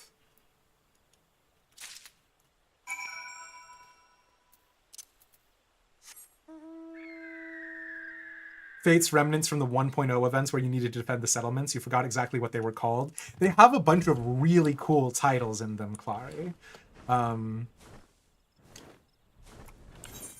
This is going to be a controversial and bad take, but I do wish there was like some server that existed where you could do all of the like old Final Fantasy content that they've taken out, like the Firmament, like the way it used to be, or like go to the 1.0 maps. And the only reason why I want them is for lore. I'm sure the content is bad, but, you know.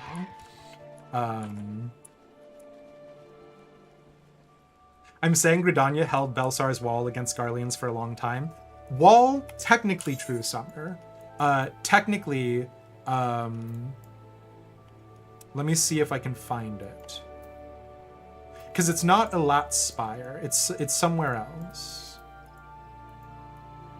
Yeah. While technically Amarisa's Spire was created in part to keep watch over Belsar's Wall, remember, at the end of the events of 1.0, the Garlean Empire is currently in a state of disarray, right?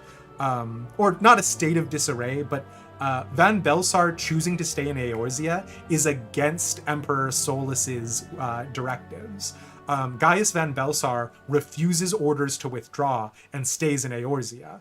The Garlean Empire is not invading Eorzea through Belsar's Wall at this time, excluding the 14th Legion. The 14th Legion was already there and refuses to retreat. A lot of Garlean invasions through Belsar's Wall. If there were, the Eorzean alliance probably would have collapsed. Because also remember, the Eorzean alliance is actually not really doing anything but at A Realm Reborn. You have to go back and help convince them to recreate it. So, congratulations, you're one of the few who got that joke. Most of the time, especially when you tell it to Lalas, it goes over their head. Dernomad! Someone on YouTube actually has a private 1.0 server. Do they really?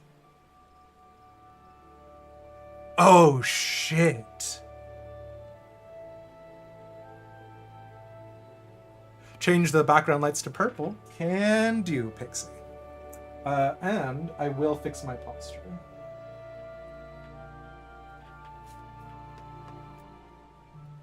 Do they have like an application process for getting into the 1.0 servers?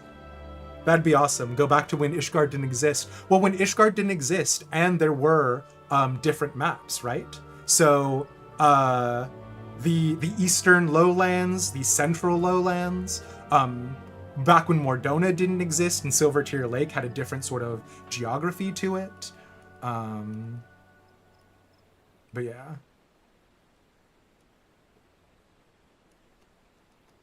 And true, Summer, there were 15 years since the end of the 1.0 ending, it's true.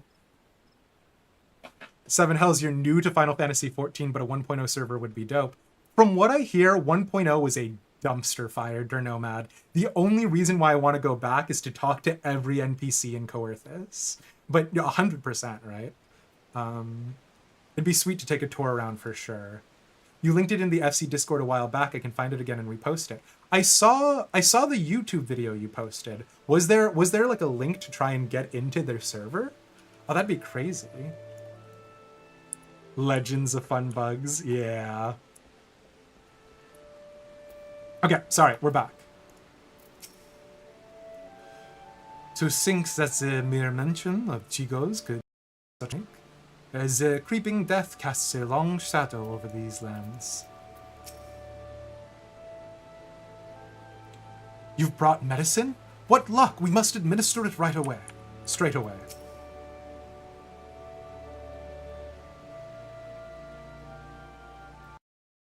Dernomad, you can still do the Rauban, you can still do the Rauban, instanced trial. It's at the end of Heavensward, right?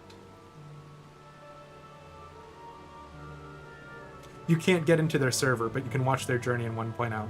Watching somebody else's journey is not worth it unless he like talks to every single NPC, right? And like it's digging the side lore that nobody talks about, right? Like the whole Sir Drillmont de Lasserant and Sir Gorgone romance, right? Like that's the kind of stuff I want to go back to 1.0.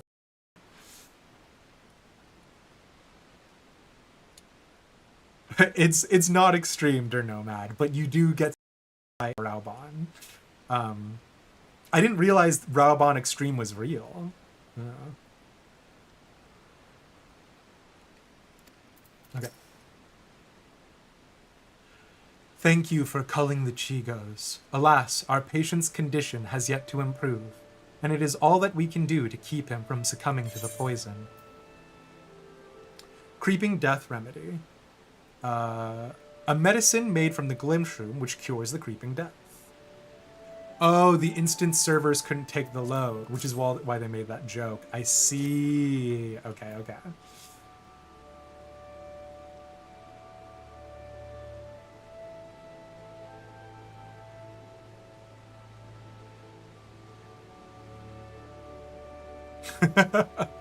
Oh, that blows. Rough.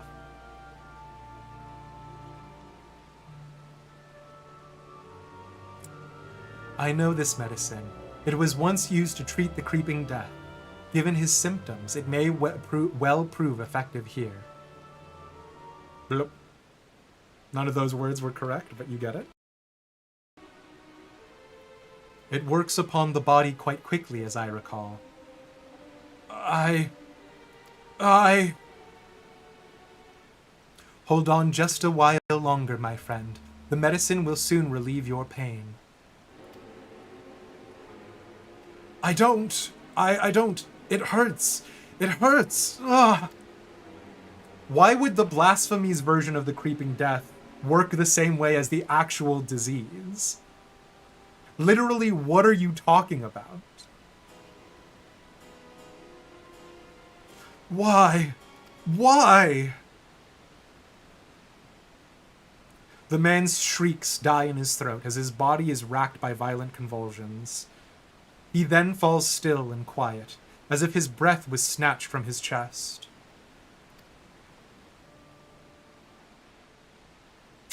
Because Dynamis makes things real.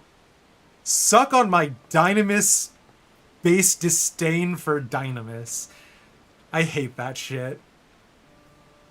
Midichlorians. Literally, Lemmy. 12 have mercy. At the very least, his suffering is over. I know it is, but still. Had we been quicker to deliver the medicine, would he have lived? Nay, I think not.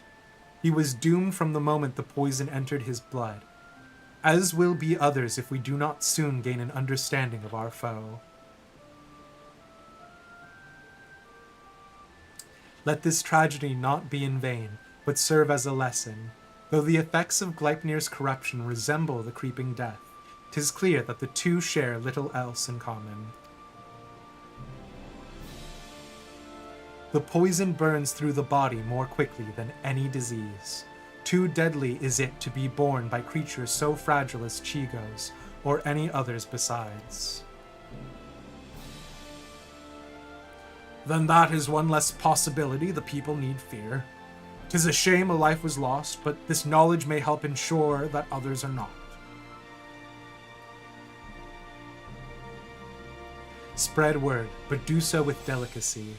In these troubled times, fear and despair can drive even the goodliest of souls to desperate ends. Gleipnir is the only blasphemy known to us in Gridania. For now, we must do our utmost to stop him from sowing further discord. Understood, Elder Seedseer. I'll give this man a proper burial before sharing what we've discovered. I don't want to be an asshole. Does this man's face give anyone else Shrek vibes? Am I the only one seeing Shrek when I look upon his face? Like, as someone with a big nose, I feel a little bad doing this to him, but like, you see a male row? Okay. For whatever reason, the only thing that's missing from him for Shrek are the, ear stalks, right? But, I don't know. Listen, I'm just saying. And also, Harley, if you dragged me to the Anti-Tower and the Ethereal Sea, we wouldn't see any Dynamis there, because all that's there is Aether! So don't drag me to the Ethereal Sea all you want! We wouldn't find any Dynamis there! Anyways, I only went Sing Shrek when I look upon this man's face. Demise 2024. All right, listen. Gotta be more green. Fine. All right, okay, all right, fine. We're moving on. Ugh. I'll give this man a proper burial before sharing what we've discovered.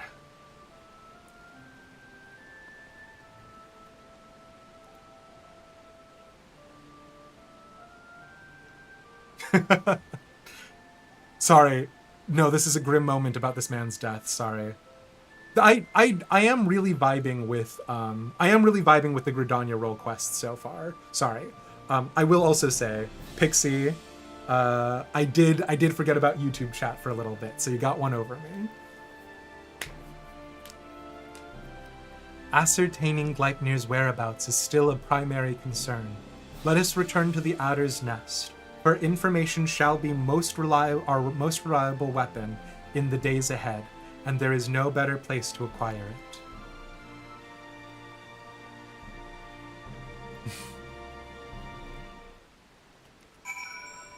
Okay, sorry. I know I've not been very focused, although this is one of the other fun places in Gridania.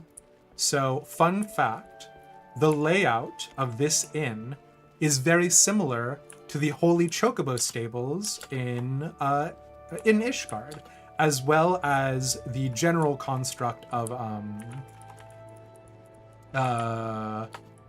the Skysteel Manufactory. I do really like this area. It's a shame that we can't really interact with it or do anything here, but it is a lot of fun. Okay. I also do have to switch to Twin Adder's Grand Company at some point in time to get the Cavalier title, but I think eventually I'm going to go back to the Immortal Flames.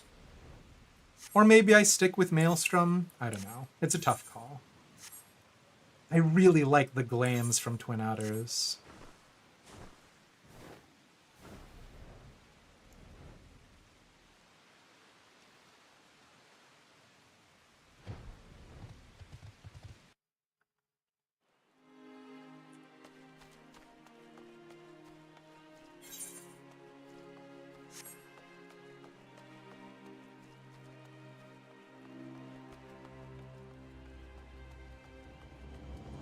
You had a question about that. Is there any benefit besides titles and glams in changing Grand Companies? No, that's basically the only thing, Dernomad. Now, back when Grand Company squadrons were a thing, kind of-ish, I believe some of the people that you could recruit were locked to certain regions of origin. But even back then, right, like it didn't actually meaningfully change anything, because in Grand Company squadrons, you can change their classes, their stats, everything. So it's... yeah, and if you leave a Grand Company, you're also locked out of using their specific gear, even if you bought it.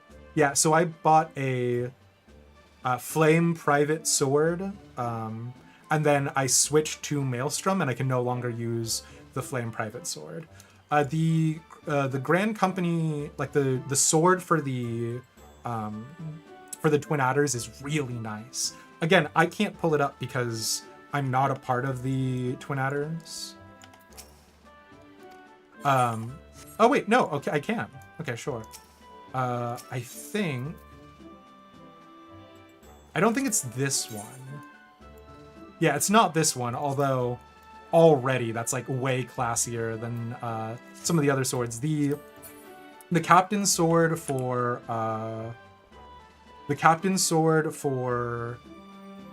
Maelstrom is like a really weird version of sort of a cutlass, and then the Captain's Sword for Immortal Flames is like this like big sort of flat-topped like cleaver-like weapon, which they're all gorgeous for their specific things, but I'm very into sort of European knights and that kind of stuff. Even on glams, you cannot glamour prison them. Is there? No, okay, it's only through the hunt seals, I think. Oh wait, no, it is the captain's longsword. I really like this sword. It's very big, MMO chunky. I don't think you can dye it, so the color it is the color it is. But like, I'm a big fan of big pauldrons on my armor, and I'm a fan of big dweeby weapons. So if I did switch to Twin Adders, it would literally just be for this weapon glam. But yeah. Makes sense for an Ishgardian. Yeah, I'm a big fan of Game of Thrones. I'm a big fan of Attack on Titan and stuff like that. And so we went over how the beginning of Final Fantasy 16 was like perfect for me. That's very World of Warcraft of me. I know World of Warcraft is one of the places where my love for Paladin came from. Although technically it started in Adventure Quest and the Dungeons and Dragons 3.5 handbook, but yeah.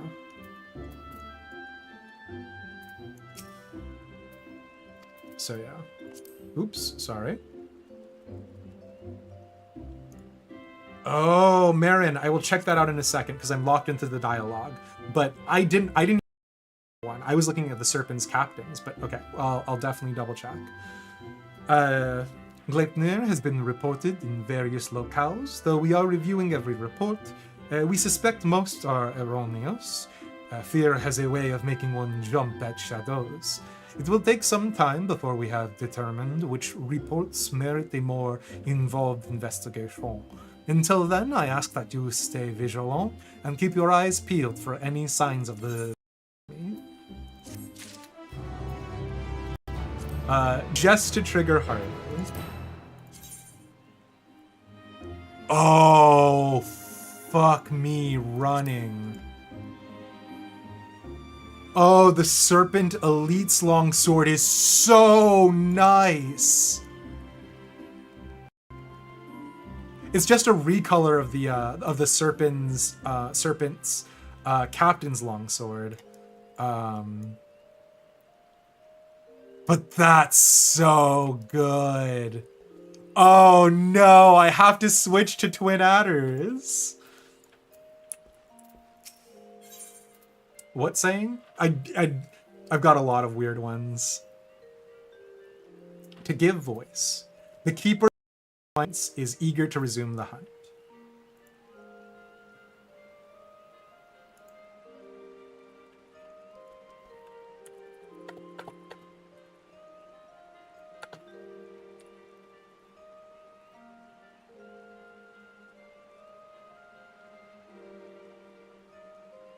Fuck me running. Oh yeah, I don't even know where I actually originally learned that one. Okay. The voice is eager to resume the hunt. We have followed up on every report concerning Gleipnir, even those that beggared belief. The most promising suggestion that blasphemy is currently stalking the South Shroud. We are to proceed there at once, for there is no telling when it might strike again. The Elder Seedseer is already en route to Roots Lake. Let us not keep her waiting.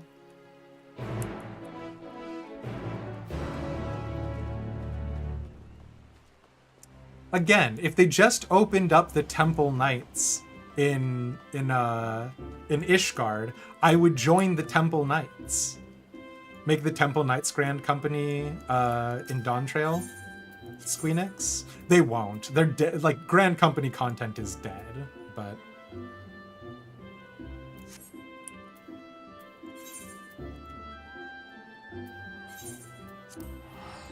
Fun fact, Camp Tranquil is where you do the White Mage quest line. One of the Pajals will be standing on this rock overlooking the camp. Also, Final Fantasy XIV does this weird thing where they don't believe... Oh, wait, no. Oh, shit, wait. Do I still have white mage quests to do? Hold on.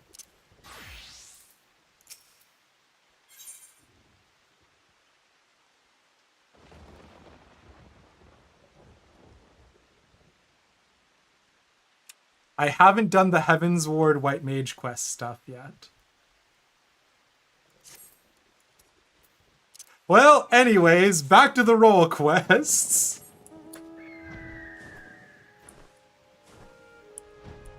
My white mage is level 90. Anyways, back to the role quests. No sign of the beast yet, thankfully. A single glimpse of Gleipnir might send the people running, and we would be hard-pressed to restore order. I haven't been healing level 90 content. Besides, all they need is Medica 2 regen, and then everyone's invincible. Greetings, Elish. As luck would have it, my sister, Raya O, frequents Camp Tranquil. We would do well to meet with her first, for she may have knowledge of this threat that can aid us in our search. It's fine.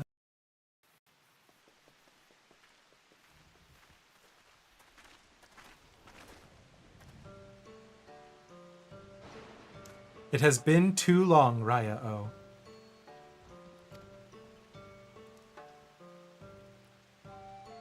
Connie, I was afraid the situation might force your arrival. Would that this reunion was under more joyous circumstances. It is heartening to see her joined by the bearer of Aetoa's will. Unfortunately, Gleipnir's poison cannot be cured by any healing force known to us, as I'm sure you already learned. Nevertheless, I have faith that together we will find a way to defeat it. Aetoa is the first Pajal, and we grabbed their soul stone in order to be the only non-Pajal white mage. Every moment is crucial, so let us dispense with further pleasantries. Have you received word of Gleipnir's whereabouts? I have. It recently ambushed a poor traveler who succumbed to his wounds soon thereafter. A tragic and increasingly common tale. No others in Camp Tranquil have come to harm, but some claim they feel a presence in the distant trees, staring at them with malicious intensity. They struggle to find the courage to venture beyond the safety of the camp.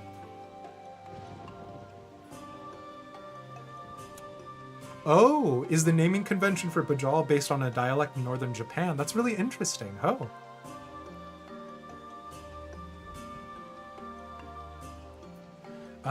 While its victims exhibit symptoms reminiscent of the creeping death, Gleipnir's corruption seems to only affect those who have been assaulted by the blasphemy itself. We have yet to confirm a single instance of it spreading from one individual to another. That's somewhat reassuring, but it will provide little comfort to the people here, I think.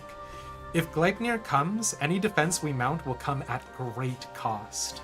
Those who fall wounded will invariably die. I'm at a loss, and the people under my care can see it. They grow tense and bicker amongst themselves. Some even accused me of standing idly by while this monster roams free, as if I'm not doing all that I can. I apologize. Would that I had come to you sooner.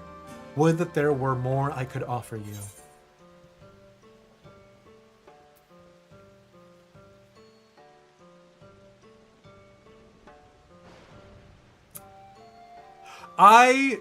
Okay. Warrior of Light Elish would say the sweet thing, which is not every burden is yours to bear, Connie, right? Because Warrior of Light Elish is a sweet baby pushover. But perhaps the elementals could help, right? Like, what is the point in venerating them, worshipping them, living your lives abiding to their rules if the elementals never step in to assist you?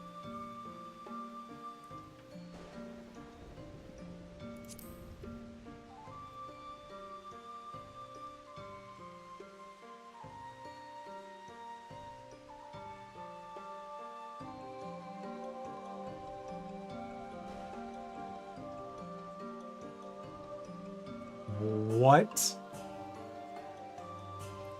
The elementals cry out for succor as loud.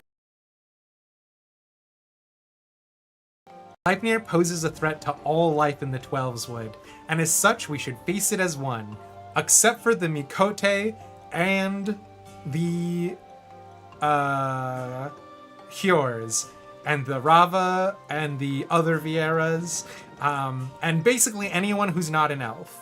Everyone who's not an elf or a Padjal are not allowed to face it as one, because we have deeply entrenched systemic racism in Gridania. That sounds like what Gaius would have said. Listen, listen, Dernomad. The idea of humanity's ability to determine their own fate is not a bad ideology. The ideology that everyone outside of your country is a primitive savage who needs to be conquered, that is a problematic ideology.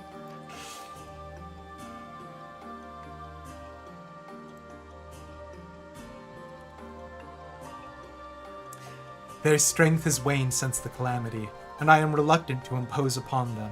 Nay, as seed-seers, it is our duty to first expend every option available to us, and spare them further distress.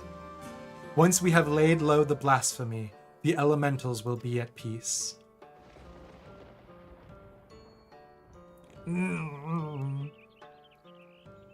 Well then, how do you propose we go about that? First, allow me to speak with the people here and assure them that all will be well, that Gridania's resolve to weather this storm remains steadfast. No road is closed to those true of heart. I suppose I shouldn't be surprised that you'd begin with an earnest and heartfelt appeal. For my part, I shall reach out to Arun. Perhaps together we can find a way to offer similar support, similar comfort to the elementals. I have no doubt we will require their assistance in the days ahead. Thank you, sister. May the 12 watch over and keep you both.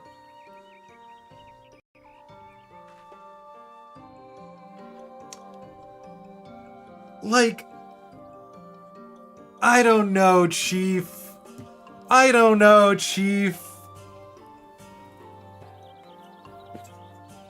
You have to comfort the elementals into doing your bidding for you? Like, I get it, conceptually, but like, because again, Shintoism, but like, May I trouble you to accompany me? The presence of a storied hero would surely lend credence to my claims that the people's difficulties will soon be at an end.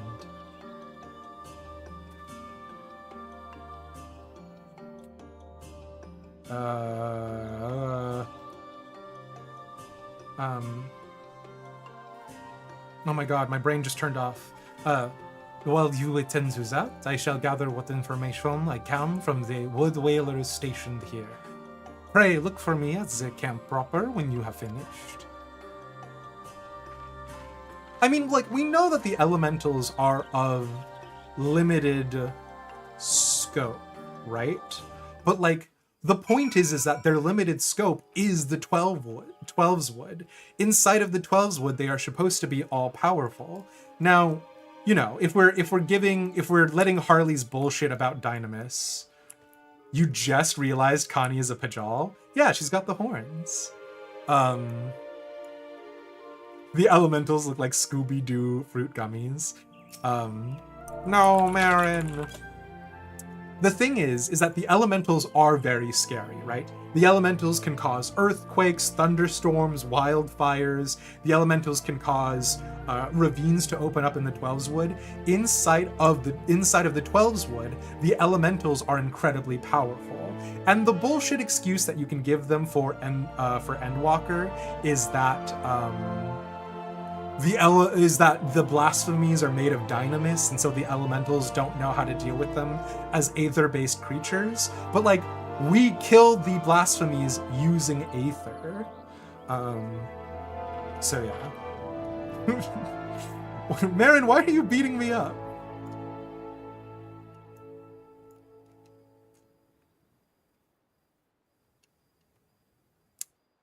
No! You just thought that you were a part of her dress? Totally valid. Yeah, we'll catch you around, Der Nomad. Thanks for hanging out. Aren't the elementals weak now? Dalamud hit the ground and they were like, oh no, my gummy magic. No. So the elementals were thrown into a state of chaos, and it's my understanding that they were unable to affect the world like they wanted. So during the Conjurer quest line, during the Conjurer's quest line, I believe it's in North Shroud, although, you know, many asterisks needed. I believe the hedge tree is literally an elemental, right? So, like, there's literally a random tree in the 12's Wood, and that tree is an elemental. There might be a random rock, and you like kick the rock. Stupid rock, why are you in the middle of the road? And that rock turns out to be an elemental, and then it smites you, right? The problem from the 7th Umbral Calamity is that the elementals were not able to, like, they didn't like have their grounding in the same way, I believe. I might be wrong, the elementals might have been weakened, but it's important to note that even though the fall of Dalamud and the 7th Umbral Calamity did have a lot of catastrophic events on Eorzea and the world as a whole, theoretically, we now know that the 12 are real, and that the 12's job is that after every calamity, the 12's restore the balance of Aether. We also know that each of the shards that we thought they fell to the ground, what actually happened was that they were being pulled out of the earth by Bahamut. We now know that the Aether is receding from them because of the events in the coils of Bahamut. So, were the elementals weakened? Sure, but they're still not weakened enough that they can't kill people, right? Like, the blasphemies, sure, they're strong, whatever, but, like, they can still be killed by a falling rock, ostensibly. They were weakened. Look at the trees in South Shroud. Were the trees in South Shroud not always like this? I thought the weakening in South Thanalan, and Thanalan is desert. Oh, the 1.0 masks that the Wood Whalers wear are useless. The elementals can't give out the Green Fury anymore. Is it that they can't give out the Green Fury anymore? Or is it that they just don't? Oh, that's fascinating. What is it called? Green Wrath. Green Wrath not given out anymore because the elementals were weakened by the 7th Umbral Calamity? Is that true? And even if it's not true, if that's Battle Benoit's headcanon, that's incredible. Like, that is such a powerful headcanon. Holy shit.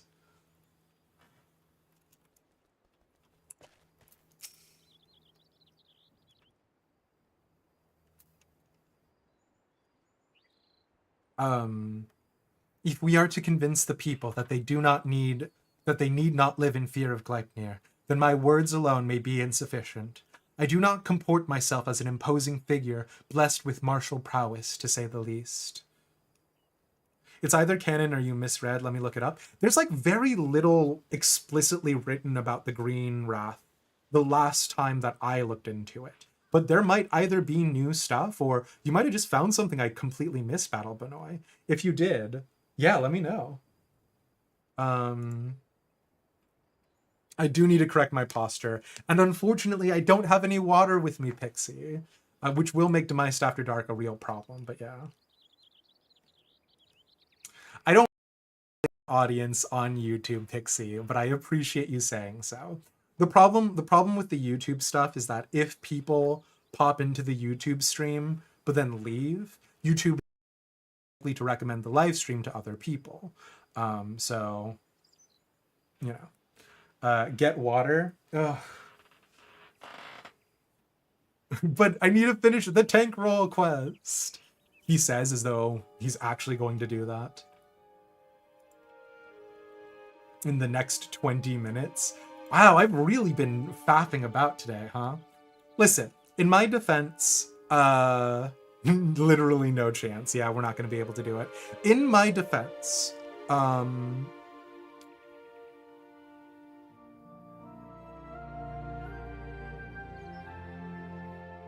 we're just doing the role quests to knock out old content before FanFest.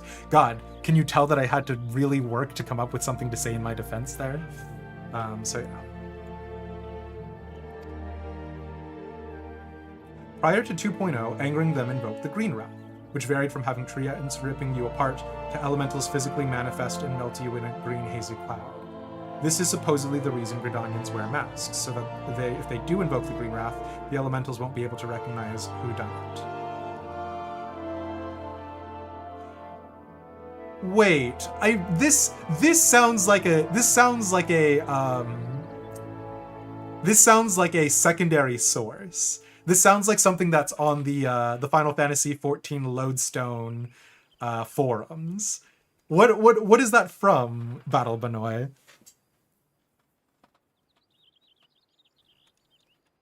You, on the other hand, are renowned as a peerless warrior who has triumphed in countless trials. Simply looking on your features fills me with confidence that this crisis too shall pass. I pray you stay by my side, that those we speak with might be joyed by your presence. Kani-sana is now accompanying you, keep her at your side, blah, blah, blah, blah, blah, blah, blah.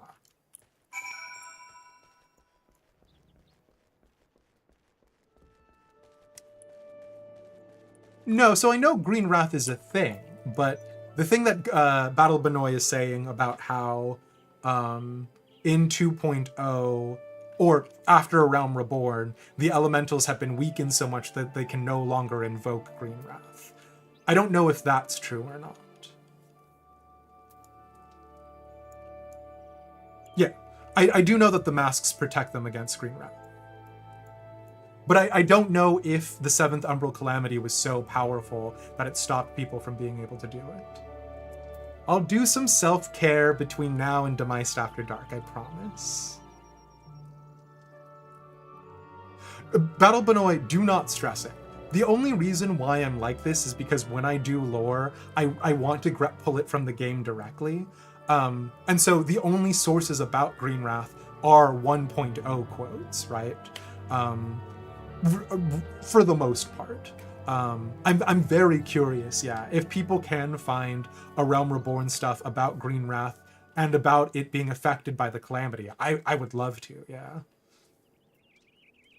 Trust me, I'd rather be proven wrong now than when I say it in front of Papa Yoshi P when I'm a big streamer.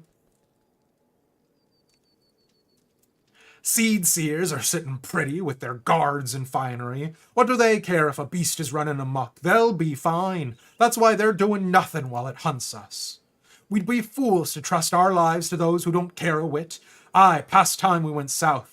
Least in Ul'dah, they don't pretend to look out for the common man. Dude, leave Gridania anyways. Your lives are dictated by trees. Get out of here, buddy.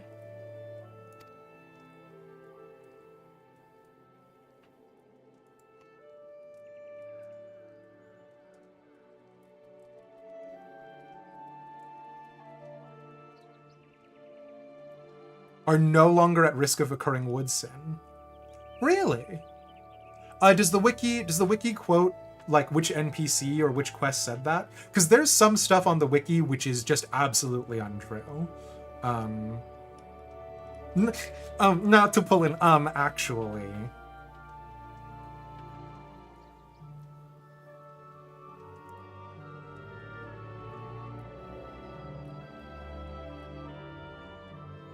Interesting, Battle Benoy. Okay. Sorry. Elder Seedseer, I was just, I promise you that we are sparing no effort in our hunt for Gleipnir. However, it will take time, and more may suffer before the beast is laid low. Nevertheless, I ask that you place your faith in me, if only for a while longer. I love the Twelveswood and her people with all my heart, and I will not let our enemy torment us forever.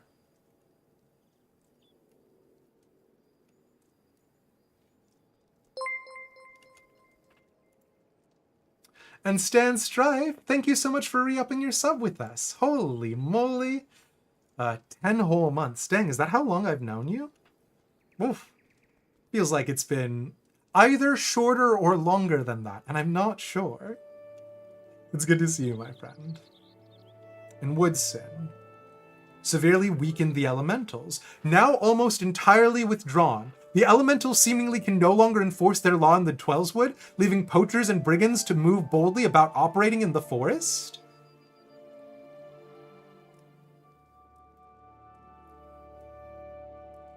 Yeah, it's been a million moments, Stan. Sorry, like we're going down some lore deep dives, which may or may not be what we do in Demised After Dark. Battle Benoit, no, I would argue that is pretty concrete evidence.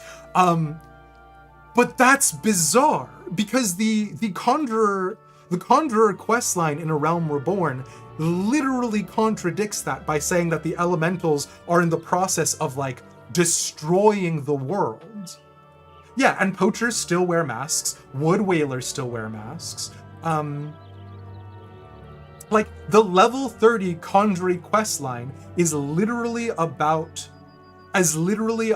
how if you don't stop something, like, if you don't assuage the anger of this tree, it's going to incur the wrath of the elementals. That's bizarre.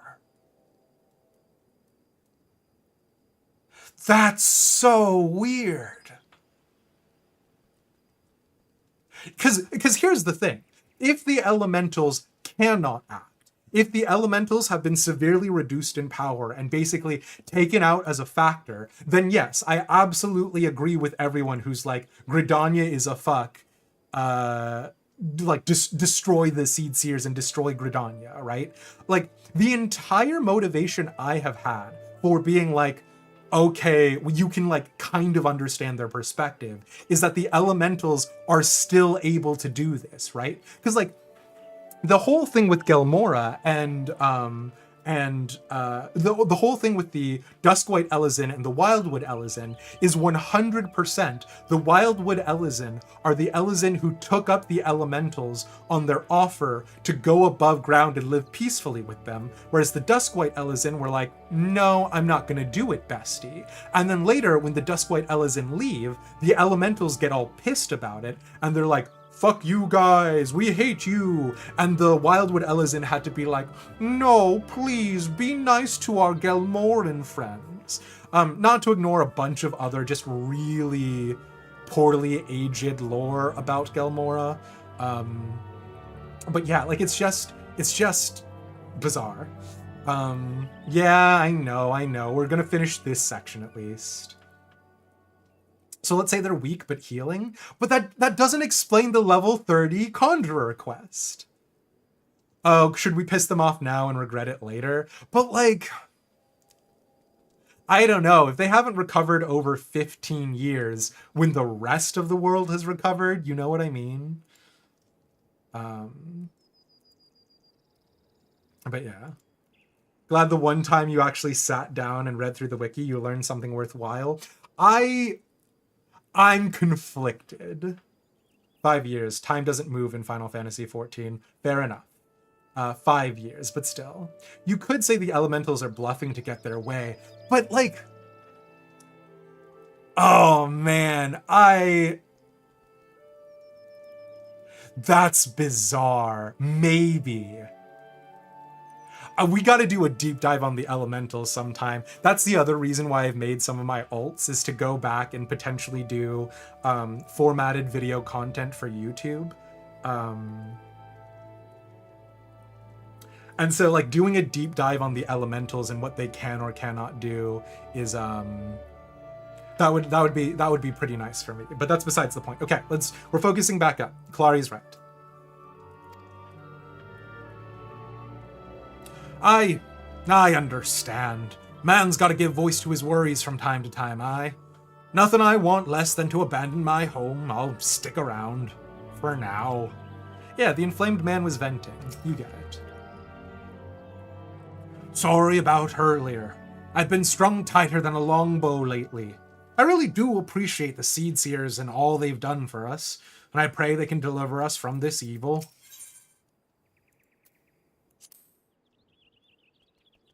Try as they might to go about their lives as normal, there is an unmistakable tension in their every moments. We must do what we can to put their minds at ease.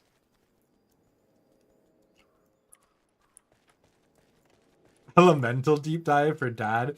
I don't know enough true lore about them. Everything that I know about them is anecdotal. You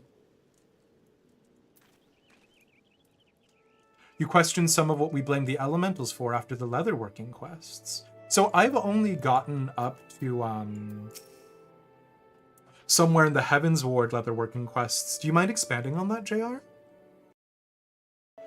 A single scratch is enough to spell they for death to come. How do we face a beast like that?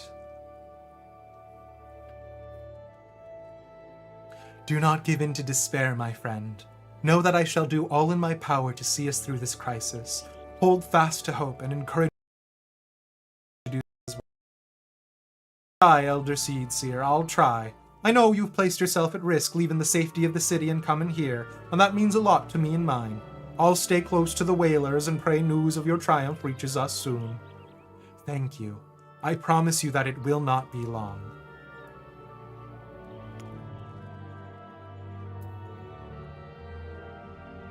Reading the wiki for Final Fantasy XIV characters would be amusing, chill Dad. Maybe, if people are into it. In Stormblood, you're asked to help with taxidermy and some hero takes offense. He claims to be speaking for the elementals, but is lying. Oh, I do remember that guy. He's the guy out the heroes are bullshit. Holy shit, JR. Wow, it's been so long. But yes, exactly that. That's sort of the point against the systemic racism that exists in Gridania, right? The people racist against the Alamegans and the other people who are coming into Gridania. There's a lot of hearers who are perpetuating it, right? But they're taking advantage of their social status as hearers, not because the elementals are saying it. And yeah, sorry, Kuro, what do you need help with? I saw it. A gargantuan beast stalking the woods with horns the size of my leg. What's to stop it from coming here to fill its belly? Gleipnir will do no such thing, I swear.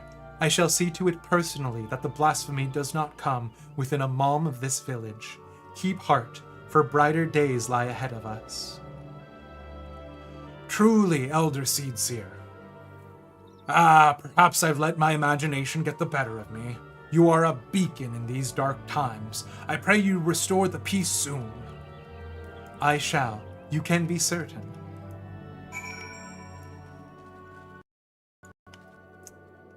Okay. And I think we're actually gonna go ahead and end the stream here, or at least the Final Fantasy XIV portion.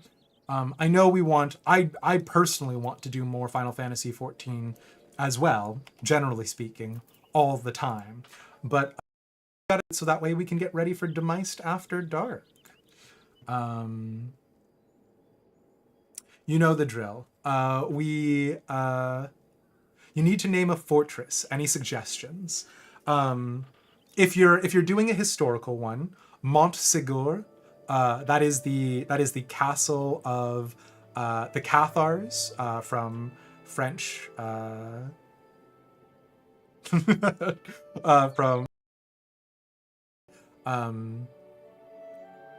White Brim Font is a Ishgard one. But if there's any sort of cultural things nearby, like any rivers or mountains, obviously naming it off of that stuff. JR just posted a great thing. I have a castle set in my own D&D setting that I never really saw the light of day, called Valensoul. Valensoul. I don't even remember how I came up with the name, but if I ever get to name a castle in like Pathfinder, Kingmaker, or video games or stuff, I do name it Valensoul. So yeah. But yeah. Okay. Yeah, we're gonna stop and get ready for Demised After Dark. So ostensibly I take an hour to get ready for it, but more often than not it's a little bit earlier. We're gonna do the Demised. We're gonna do the dad stream. Yeah, I saw the Clary shakes a Presna who's shaking a rat at Demised. Yeah. Fortress in a movie, anime, RPG. Fortress is movable. Ooh. You could name it something a little bit more like ephemeral, a little bit more transient. I don't know. We'll think about it maybe during Dat Kuro, but yeah. But the winner for the Demised After Dark is, what do you know? It's Ishgard again, because really, the majority of my subscriber fan base is based in Final Fantasy XIV. So, okay, we'll probably do some Vieira lore and talking about that kind of stuff. Yeah, all right. Now you have to read Vieira lore. Do I? All right, okay. Catch you all very soon. We'll be back. Sometime between now and 11 and 11 p.m. being the latest. See ya!